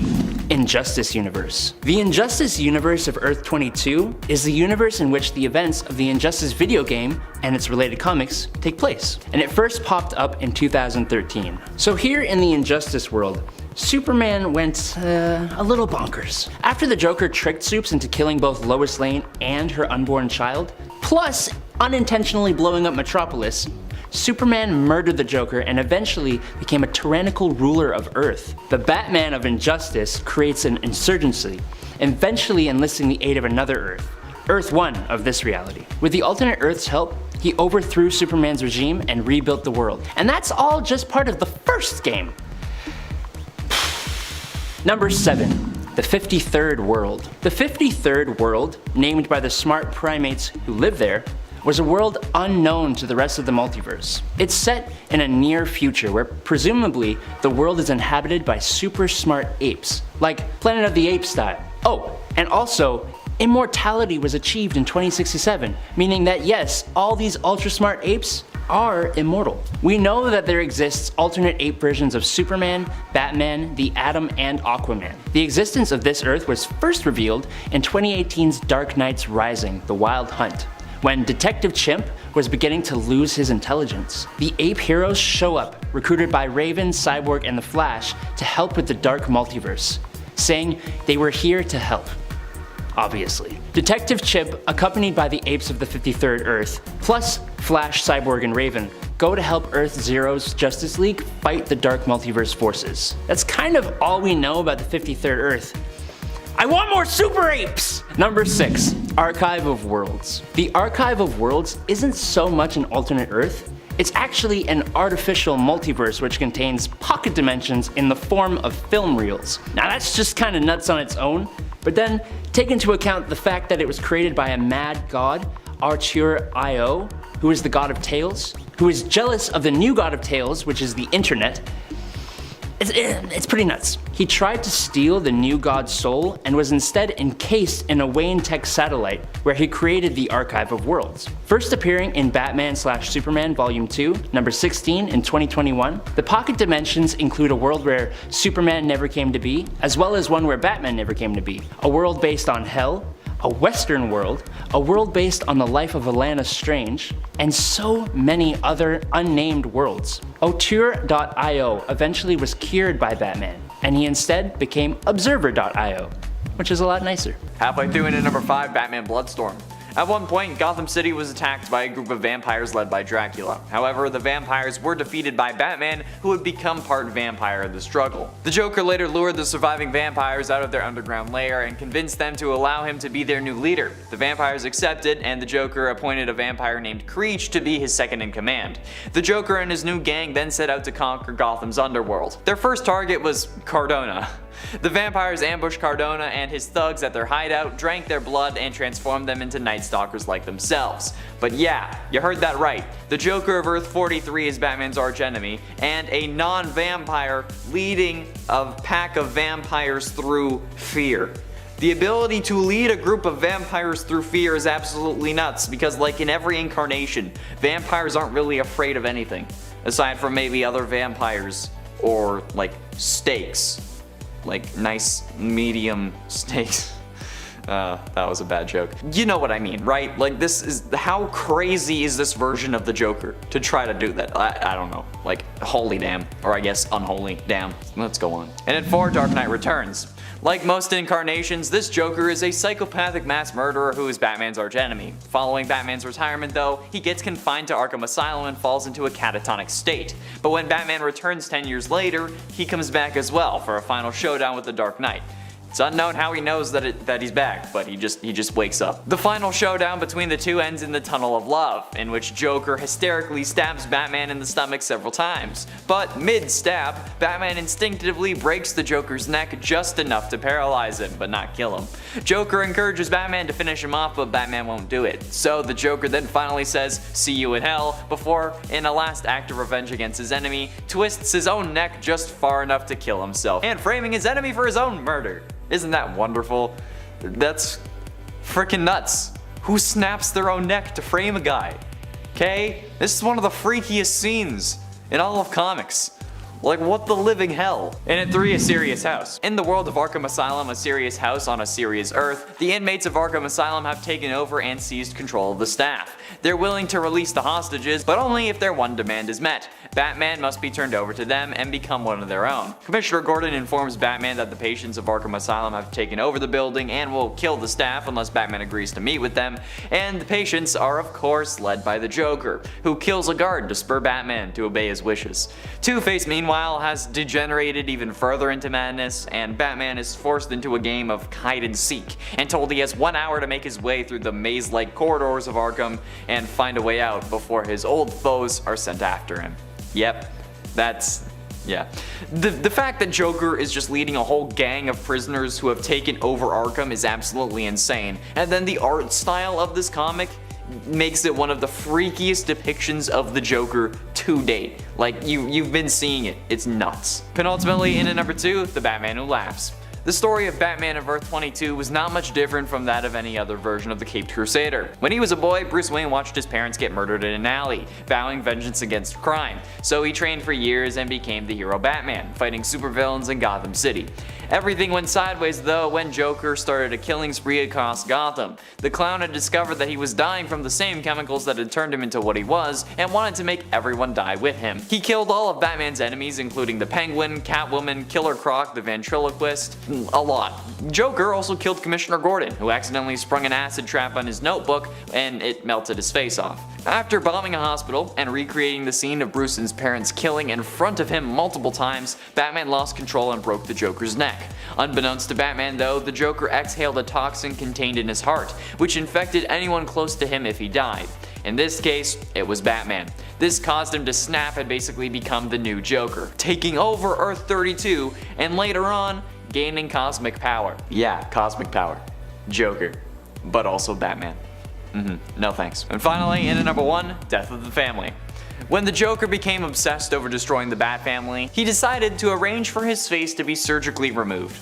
According to the Joker, he did this to symbolize that even without his mask, he was still the Joker, whereas Batman, Robin, and Batgirl's identities were only mask deep. To see this through, Joker arranged for the serial killer known as the Dollmaker to remove his face surgically in Arkham Asylum. The Dollmaker sent his, son to do the procedure though, only for the Joker to kill him by tearing out his throat with his teeth. Dollmaker later went on to actually remove his face since Joker refused to do it any other way, but the two actually arranged to celebrate his rebirth before leaving the clown's face on the cell wall for Batman to find.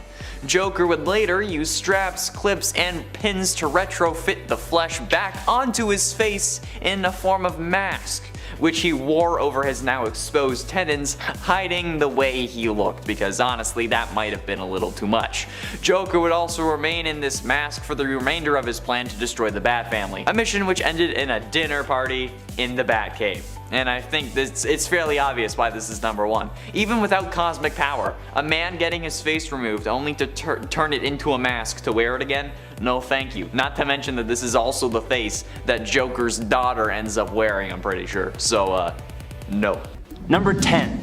Distant Fires. In the world of the one-shot comic Superman Distant Fires, nuclear war has thrown the world into Armageddon, with the resulting radiation actually robbing the superheroes of their powers. The Billy Batson of this story is actually still able to practice transforming into Shazam, but this only works for short periods of time, and each time it happens, it actually damages the Earth. When Superman turns out alive, Billy is a little less than thrilled, as before the war, he was always playing second fiddle to the Super Boy Scout. His feelings of resentment intensified to a new level though when Clark Kent and Wonder Woman fall in love, as Billy had the hots for her.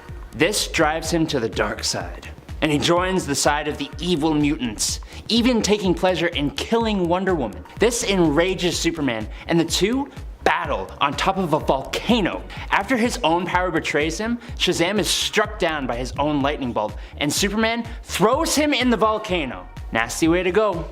Number 9. Injustice Shazam. In the Injustice storyline, young Billy Batson is somewhat persuaded and bullied to be part of Superman's new regime. After several not so great decisions from Superman, including his killing of Lex Luthor that Billy aided in, Shazam turns against Superman when he decides to plan to destroy Metropolis and Gotham, as well as invade the duplicate dimension as revenge for interfering in his plans. He stands up to the super dictator, but when he mentions Lois's name, Superman goes off the handle, grabbing Shazam by the throat, freezing his mouth shut, and burning his brain through his eyes with his heat vision. Yikes! His death led the Flash and Green Lanterns to join Batman's side at least. Number 8. Just Imagine Shazam was named Robert Rogers. And instead of turning into a handsome black-haired hunk, when Rogers yelled Shazam, he turned into a big, pink, Demon. He gets a magical power boost, demon wings, super strength and durability, and a lovely bone necklace. Unlike being powered by the wizard Shazam, he's actually powered by the wizard Merlin of King Arthur legend, and tasked with defeating Morgan Le Fay, which is kinda cool. Fun fact, this story was actually written by Marvel's Stan Lee. Excelsior!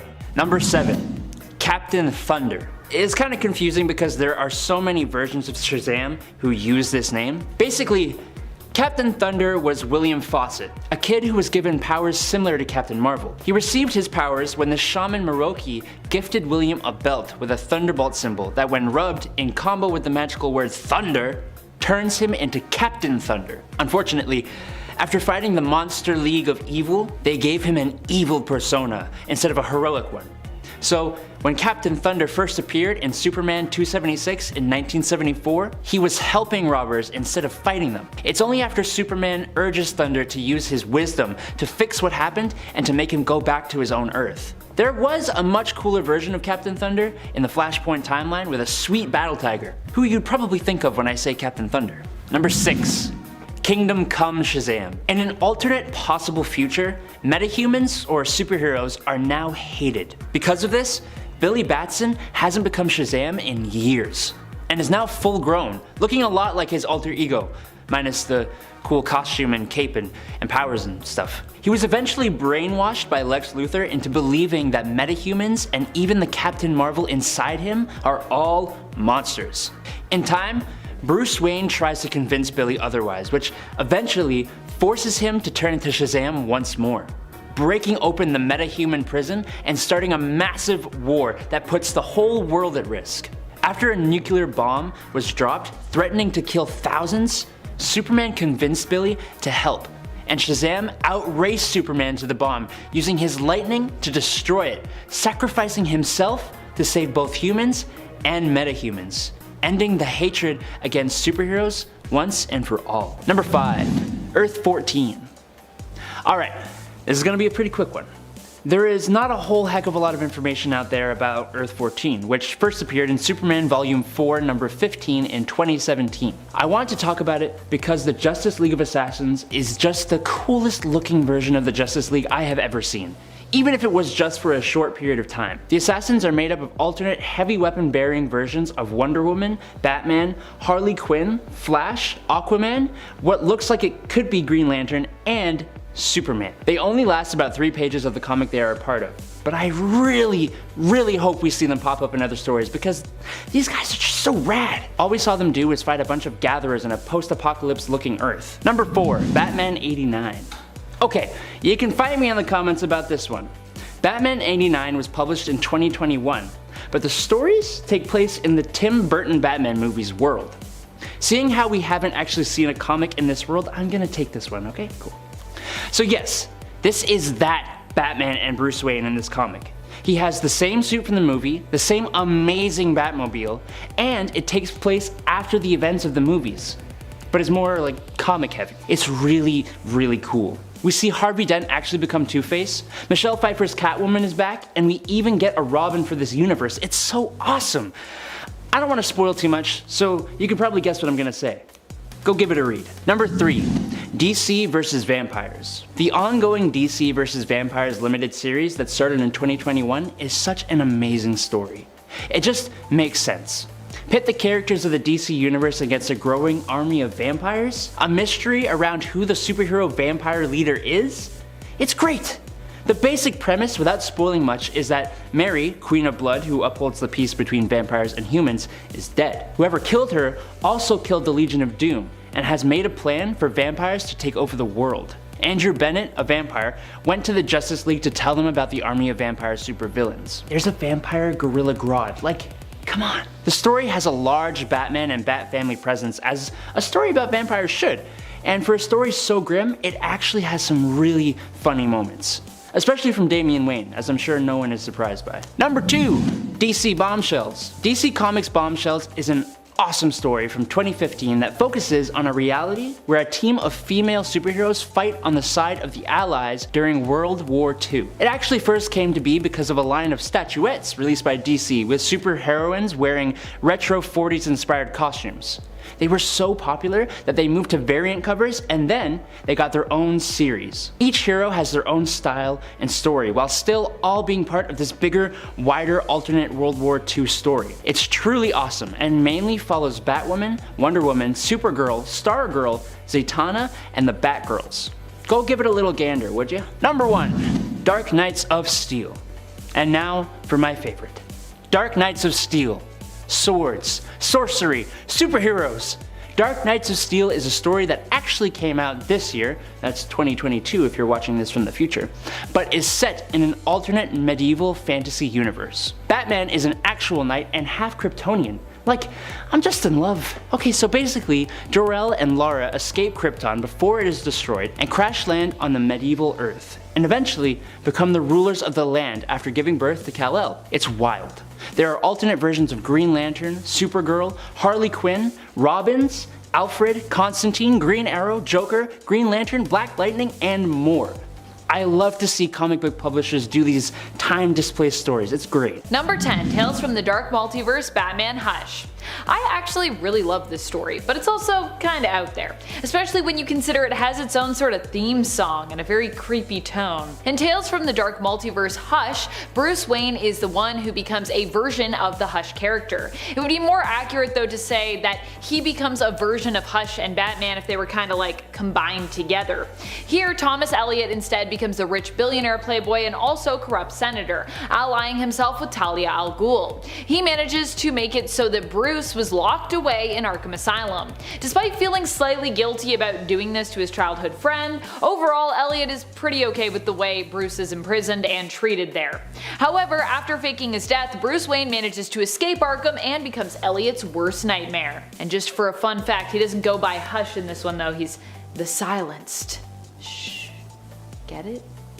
Still like Hush. Number 9. JLA the Nail. This is an Elseworld story that centers around a literal nail. The nail in question is one that punches Martha and Jonathan Kent's tire, thereby preventing them from intercepting and adopting little baby Kal-El, who would grow up to become Superman. Or at least he would have grown up to become Superman if that's what happened. In this world instead, there is seemingly no Superman. As such, Lex Luthor is successful in making the JLA a band of outlaws. Instead of them being celebrated heroes, they're kind of considered to be somewhat criminal, despite of course their noble intentions. What I will say is at least a lot of this artwork is pretty good. Most of the limited series ends up being kinda dull, save for a few scenes and plot points. The parts that I found the most interesting were one where Selina gets therapy while sexy posing on a desk, another being a fight involving Joker with anti-grav mitts versus Batman, which takes place after Joker has successfully killed Batgirl and Robin. Batman ends up broken as a result of the Joker's actions here. We later learn that the Superman of this universe is basically a very sensitive Jimmy Olsen who is bonded with the remaining traces of Kal-El's DNA found in this crash-landed spaceship. Jimmy doesn't like it when people laugh at him. He ends up in a fight with the real Kal-El, another interesting part of the 3-issue series, who it turns out was adopted by the Amish, hence why he never became a hero, as he preferred to stay within his community. So we get an Amish Superman, and then we also get Jimmy Olsen Superman, but he's pretty much evil. Also, what is that costume he's wearing? Sorry Jimmy, I didn't mean to laugh at you. Sorry. Alright friends, before we move on to this next spot, if you are loving this list and you want even more multiversal tales, let us know that you love it by giving this video a thumbs up. And also let us know in the comments what other multiversal tales you have loved or you have thought are super weird, or that you loved and thought were weird. I mean, they don't have to be mutually exclusive. Number 8. Tales from the Dark Multiverse, Wonder Woman, War of the Gods. I don't even know what to really make of this multiversal story. All I can tell you is buckle in because this Dark Multiverse story is, yeah, dark. To be fair to this one shot though, I don't really even know what to make of the War of the Gods story in the main continuity, which I also found a little confusing, so it makes sense that this is where I would be as well with the Dark Multiverse version. A little confused. In this story, the Amazons of Themyscira end up in a war with the United States. When Diana is pulled into a battle with Hecate as a result of these events, where in the main continuity Hecate was defeated by Wonder Woman's lasso of truth, here she just ends up planting a seed within Diana's mind. Diana defeats her, but only temporarily. Following the death of Hippolyta, her mother, Diana is left weak, fearful, alone, and resentful, and this is when Hecate is able to take over. Unable to free her, all of Wonder Woman's friends die trying to. The only way to contain Hecate Wonder Woman is with magic, and many of her magical colleagues actually die in the attempt to do so. Hecate as such ends up chained, but of course so is Diana, unable to find the hope to escape her own internal prison. Of course, like most dark multiversal tales, we end on a pretty dark and tragic note. But that's okay, Zatanna's never gonna give up. Number 7. Facets. What happens when we get to see the Teen Titans as they'd be in a fantasy setting? Well, a whole lot of weirdness. Raven of course ends up evil, known as a deadly and beautiful sorceress, Queen Raven. She creates her own loyal servant and accomplice with Victor Stone, or at least she tries to, transforming him permanently into a cyborg. It turns out this isn't all that Raven's been up to though. She has a whole collection of prisoners whom she has transformed in some way, and when Cyborg refuses to join her, she also contemplates holding him there with the rest of them. So apparently she does this a lot. Seems like her deals with people don't usually work out. I guess she's just hoping that one day that'll change. She's like, I'll just keep doing it. Eventually someone will be loyal to me. If I try it enough times, it's gotta work. In this story, Coriander is a prisoner of some goblin mages who use cosmic energy to transform her into Starfire. The comic features an all-out battle between Raven and Starfire, joined of course by the rest of the Titans. Nightwing goes on a trip inside Phantasm's cloak, literally looks like he's tripping out, and eventually Trigon joins the party when he is summoned by his daughter Raven. You can check it all out in the 1994 New Titans Annual. It's weird. It's definitely weird. Also, some of these outfits are interesting. Number 6. JLA Act of God. Admittedly, this is a cool premise, but it just doesn't make a lot of sense, which is what's weird about it. In JLA Act of God, an Elseworlds 3-issue miniseries, we get to explore a world where all the heroes of Earth have simultaneously lost their powers. Well, at least almost all of them anyways. How did this happen? Black light? Somehow the world being hit with a flash of black light results in almost everyone losing their powers. I guess normally superheroes like don't go to raves or anything, where black light is, I feel like, very common. Although this is attributed to the black light, some might call it an act of God. A later on, very suddenly, devoutly Christian Diana Prince at least would probably claim that. Diana, haven't you met gods? How does that make sense? What's really ridiculous is in the first issue, as we go through the moment this happened, the world over, we get to see just how diverse not only everyone's powers are, but also when it comes to the source of their powers, just how diverse it is. In one page we go from Steel losing complete control of his systems and suit as he plummets to his doom, to Aquaman losing his ability to connect with the creatures of the sea telepathically and his ability to breathe underwater. At the same time, Kyle Rayner also has lost control of his Green Lantern ring, which seems to now just be, I guess, a really unique and trendy looking accessory. How could a flash of black light affect almost everyone in this same way? Like I said, it's a cool premise, kinda wonky execution though. Like, how is Steel affected by this? Didn't Steel make his suit? I'm confused. Number 5. Superman at Earth's End. I don't even know where to begin with this comic. Oh boy. Okay, so Superman here is one of the first iterations of course, the old man heroes to come that we've come to love so much. See, before there was Old Man Logan, there was Old Man Supes. In this Elseworld story, we are in a post-apocalyptic future where machines rule supreme and mutants basically run amok. Also, there is an army of Batmen and vicious biker gangs because, I mean, why not? The year I believe is 2102, so possibly this is what we'll be dealing with in just over 80 years time. Honestly, the way things are going, I could maybe see that being our future. Superman is recharging and recuperating his strength when he hears about the plan to nuke Gotham City. He aims to save the city, but of course without doing any killing because, you know, he's Superman. And of course no guns because he's Superman, except for the part where he uses guns to kill people. Except for that part. Mostly robo and really bad people though, so I guess for Supes it doesn't count. It features the famous "I am a man" memeable moment, which actually was shouted in response to an android by the way, so out of context it's really weird, but within context it actually like kinda makes some sense. Still pretty weird, but it's not as weird. Also, shortly after claiming that he doesn't need weapons, Superman chooses to wield a ridiculous mega gun known as the Expunger. It's crazy. I just love that he's like, I don't need weapons because I have powers. I would never do that. And then like flip to like 2 pages later and he's like, look at this giant expunger, I'm gonna use this mega gun. Number 4, All-Star Batman and Robin.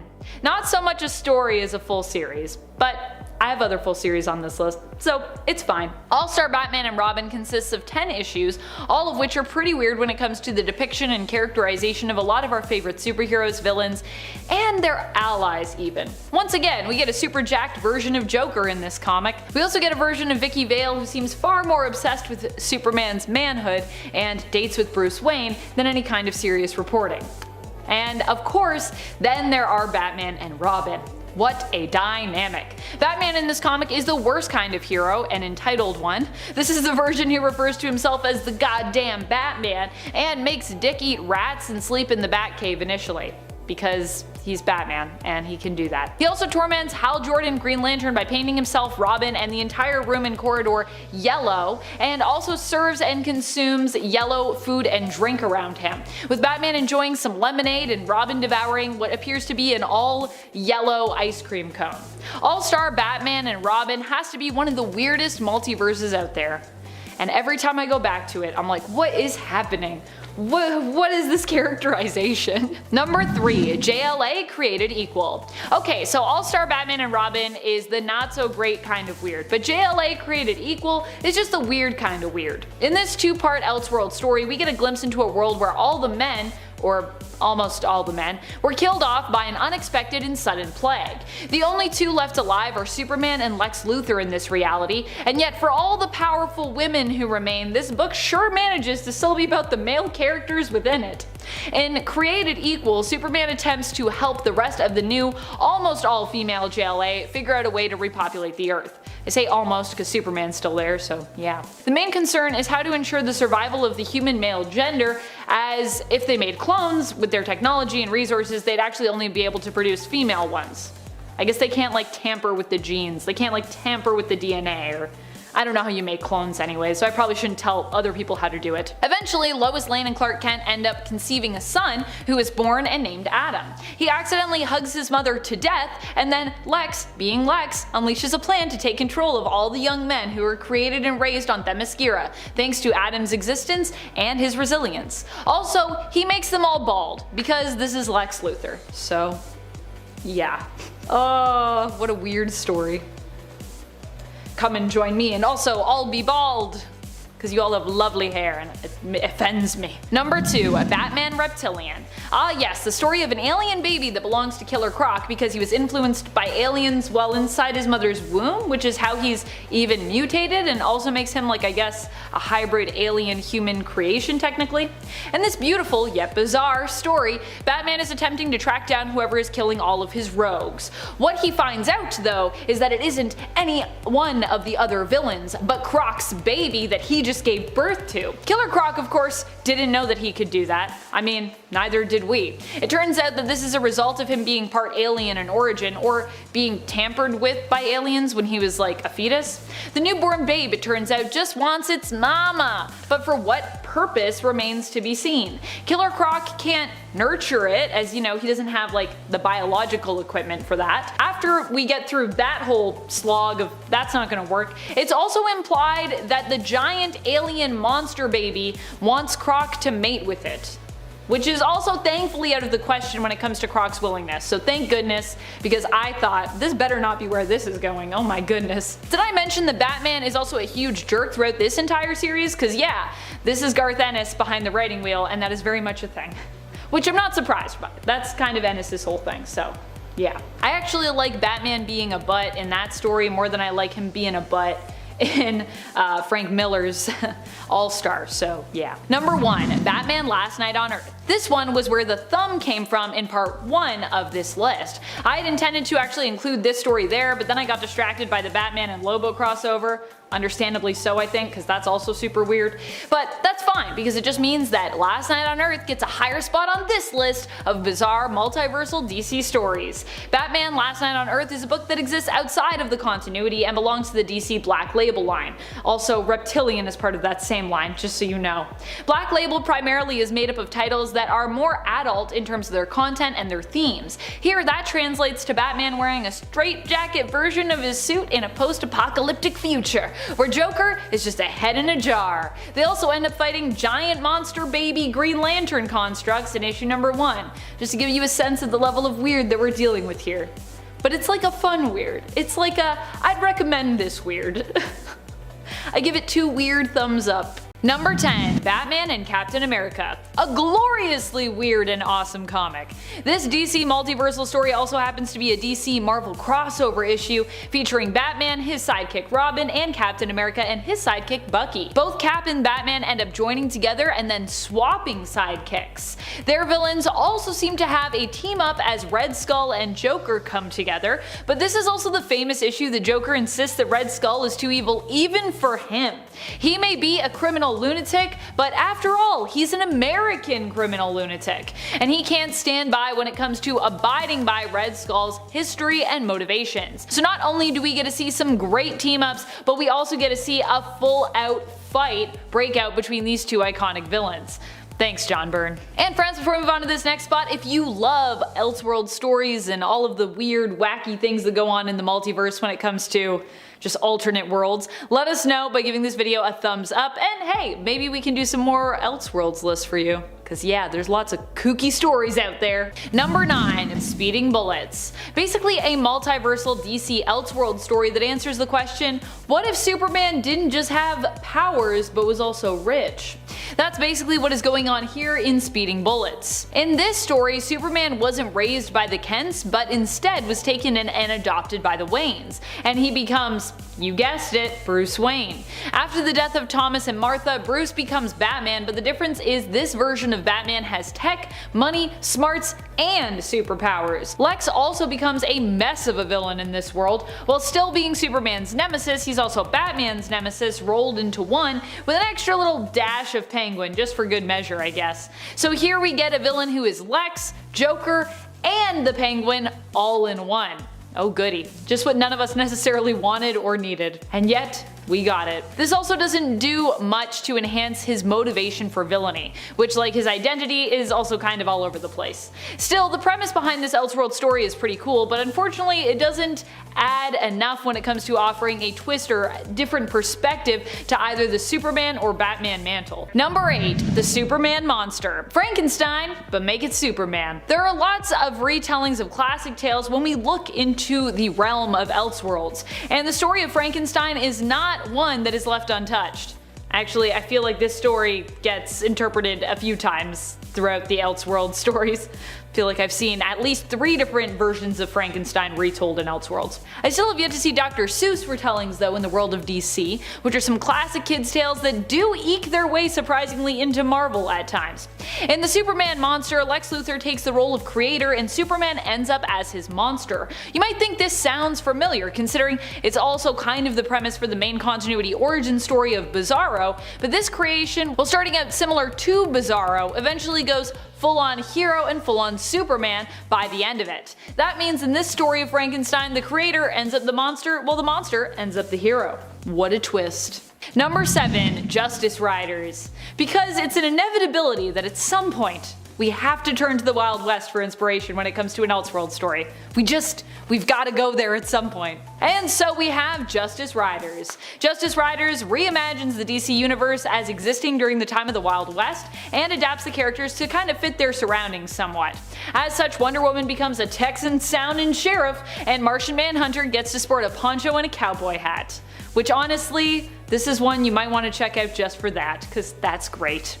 This is the Wild West, baby. There are also plenty of shootouts and bar brawls, some with cyborg enemies involved. As ridiculous as this premise is, I will say it's executed well and it also looks fantastic, so Number 6. The Reaching Hand. Honestly, what a strange story this one is. It features Batman as an occult detective trying to solve the mystery of Elongated Man's death. Unfortunately, it seems as though Elongated Man wasn't alone in his body, and there was a force of darkness within him who continues to seek to spread gloom and doom wherever it can. This story features a lot of restless nights for Bruce as well, and unfortunately, he ends up too late to save Jimmy Olsen. Not Jimmy Olsen, who ends up brutally murdered by Swirly. At least that's what it looks like to me. He's just head down in the toilet and they're like, he's been murdered. Or he was just being mistreated by the other staff at his workplace, but no, he's dead. Death by Swirly. Bruce also is too late to save his friends or Gotham in the end. At least that's what's implied. This one ends pretty bleakly, so yeah. Also, this is back from when we had like Elseworlds, like giant sizes, so there would be like a bunch of short stories in there. Kinda like What If, and I like that style. More stories though than What If, because those are normally 2. Sometimes only 1. Number 5. Elseworld's finest, Supergirl/Batgirl. You can't go wrong with a jacked Joker when it comes to weird multiversal stories. Looking real jacked, baby! Elseworld's finest is weird but also kind of cool. It focuses on Barbara Gordon and Kara Zor-El, Batgirl and Supergirl respectively, who are guardians of Gotham and Metropolis, as in this world, there was never a Batman or a Superman. The two of them team up to take on the manipulative and traitorous Lex Luthor, and as I said, a really swole version of the Joker. It's a strange one, but it's also kind of a great one. Number 4. Batman/the Demon, a tragedy. In this Elseworld story, we get to explore a horrifying fantastical world where magic exists. Here, Bruce Wayne is not the Batman, instead suffering from an allergy to moonlight. He is a restless sleeper, and it turns out this is because he's actually bonded to the demon Etrigan.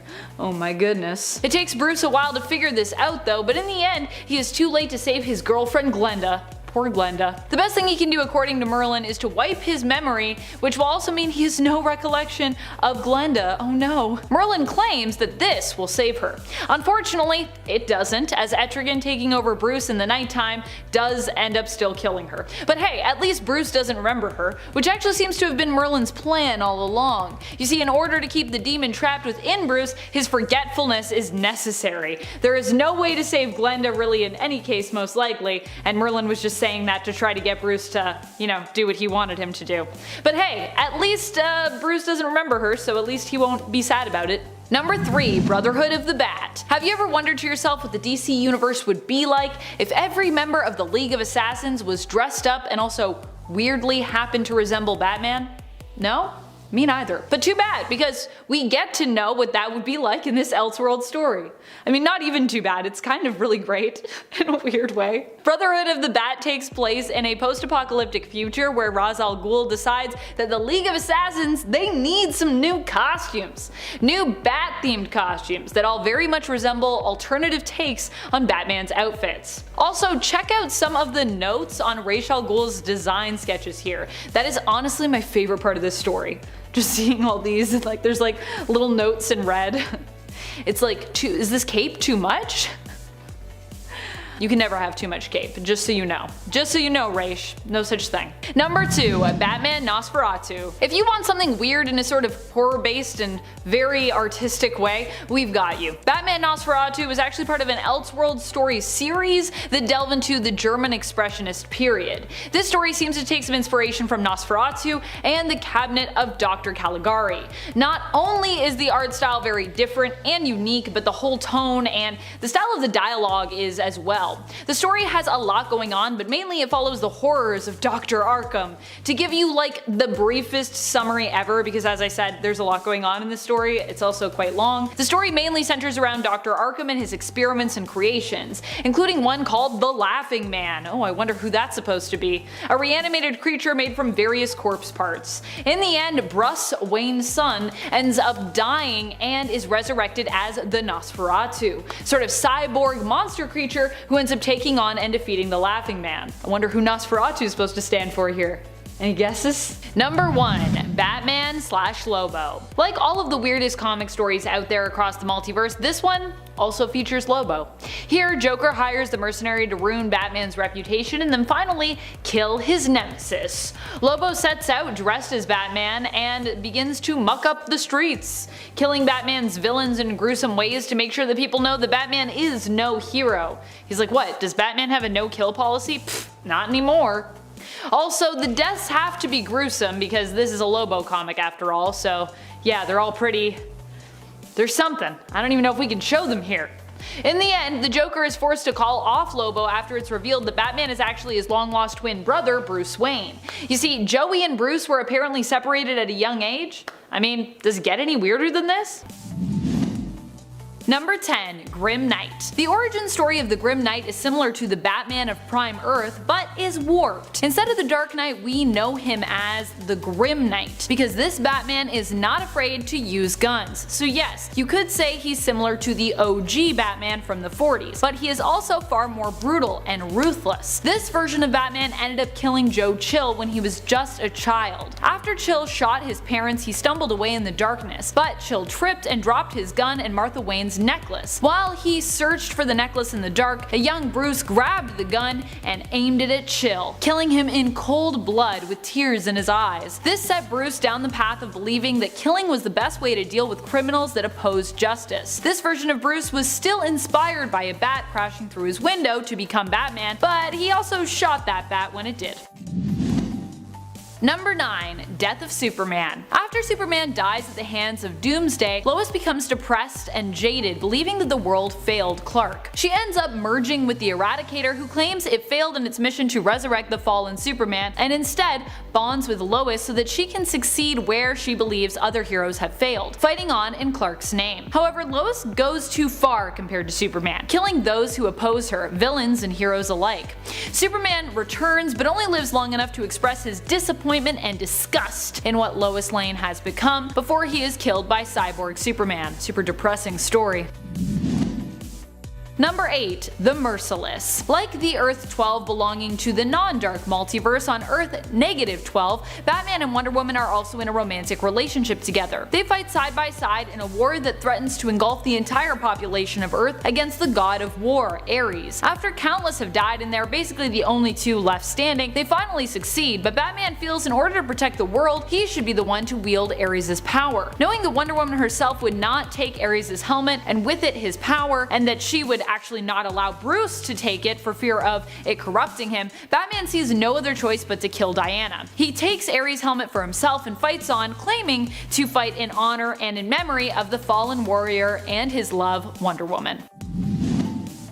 Number 7. Blackest Night. This is a wild story wherein Sinestro never shared the powers of the White Lantern. Here, Necron, who speaks through Darkseid, attempts to obliterate the entire universe. Sinestro is both Black and White Lantern, known as the Limbo Lantern, and sees only one way to save the universe, by creating a new universe in Dove's image, by plugging her into the source. This almost works, except at the last minute their ally, Mr. Miracle's conviction wavers, and he ends up killing Dove to avoid creating and living in a world without his wife Barda. Instead, Sinestro is forced to use the only teammate he has left, Lobo, to create a new universe. Yeah.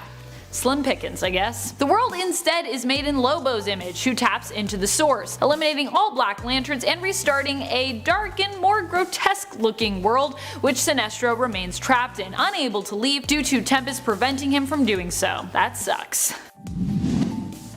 Number 6. The Devastator. The Devastator is another twisted version of Bruce Wayne who was pushed too far. For mysterious reasons that remain unknown, the Superman of the Devastator's dark universe randomly underwent a change that caused him to go on a full-out rampage, killing everyone. Batman was one of the last few left to try and stop him, attempting to do so with a kryptonite spear. After Superman blasts off Batman's arm, however, he is driven to desperate measures. Batman is forced to activate his own version of the Doomsday virus, which takes over his body and transforms him into a Doomsday-like creature, becoming the Devastator. Although he fails in saving his world, he succeeds in killing the Superman of his universe, before heading out to try and save other alternate Earths by infecting them with the virus in order to protect them from their world Superman. Although, you know, they never really asked for that, so it's pretty horrifying.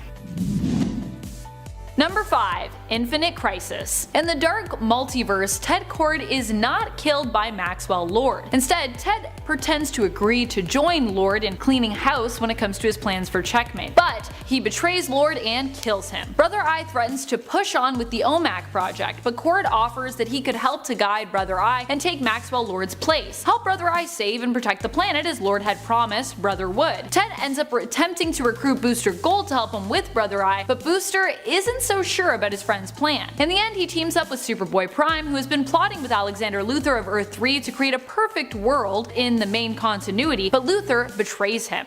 Superboy and Blue Beetle, who's now directly connected to the Brother Eye, end up teaming up. They end up attempting to take out 50% of Earth's superhero population as recommended by Brother Eye, but in the end they're forced to eliminate or assimilate all of the superhero populace, who obviously are like, no, you can't just kill us, with Ted Kord sacrificing his humanity in order to completely demolish all of that superhero threat. Number 4. The Murder Machine. After the death of Alfred, Batman in his grief seeks to create an AI in Alfred's image and employs the help of Cyborg. Bruce calls the project the Alfred Protocol. Alfred Protocol is also programmed to act as Bruce's infallible bodyguard, and it's this programming which causes everything to go sideways. The Alfred Protocol spreads, taking out every villain, every criminal he deems a threat to Bruce Wayne's life. However, it doesn't end there. The Alfred Protocol also realizes in order to protect Bruce, it also needs to change him, protect him from himself and his emotions by eradicating them, starting with his fear. This change infects and transforms Batman into a cyborg version of himself known as the Murder Machine, who then goes about killing everyone, determining that everyone and his attachment to them is a weakness. Number 3. The Batman Who Laughs. This Dark Multiverse story was so terrifying it got its own series. The Batman Who Laughs actually got a miniseries to explain just how his story went down. By now we all should mostly know it, but if you haven't read it, it's chilling and thrilling and it's definitely worth a read. In the story, it's explained how Batman became corrupted by Joker venom when he ended up losing control and killing the Joker, triggered by being forced to watch the Joker kill children's parents in front of them before exposing them to Joker venom and driving them insane. When Batman killed Joker, this exposed him to Joker venom, which was released with the Joker's dying breath from his heart. Batman was then driven insane by the venom, becoming a warped Joker-Batman hybrid, and set out killing everyone, even the members of the Bat family, only allowing Damian Wayne to be converted with the venom and join him. He also later confessed that Alfred was one of the last people to try and stop him by blowing him up, but he managed to thwart and capture Alfred and break him, turning him into his own loyal servant once more. Number 2. The Judas Contract. So as bad as the Judas Contract storyline in the main continuity was for the Teen Titans, apparently its consequences could have been a lot more horrific and a lot worse. In this story, Tara finds herself inspired to become her own murderous villain all her own after one of Dick Grayson's inspirational chats. Great job, Dick. Grayson thinks that he's inspired Tara to become her own person separate from Geoforce's shadow though, not Deathstroke's shadow, as he does not know yet that Tara is actually a spy. She ends up unlocking her potential as a result, becoming more powerful than ever, taking up the name Gaia. She not only tears Slade Wilson apart, literally, but she kills the entire team of Teen Titans, even poor Beast Boy, no! And she also kills the entire Justice League. Number 1. Nightfall. If you haven't read the Tales from the Dark Multiverse, you obviously need to, as they are all pretty crazy, and honestly, the scariest tale can be found in this first one issue. This is a spooky retelling of the Batman story Nightfall. When Bruce has his back broken, he passes the mantle of Batman onto Jean-Paul Valley, aka Azrael. But when he returns, Azrael refuses to give up the mantle. Instead of Bruce Wayne and the Bat family winning it back as they did in the main continuity, this time around Bruce fails. He instead is held captive and tortured for 30 years by Azrael, who rules Gotham with a bloody and merciless iron fist as Saint Batman. Bruce eventually escapes with the help of Bane's son, Torn, and his mother, Lady Shiva. But his time in imprisonment, where he was slowly dissected, has changed Bruce, and no longer is he the man and hero we once knew.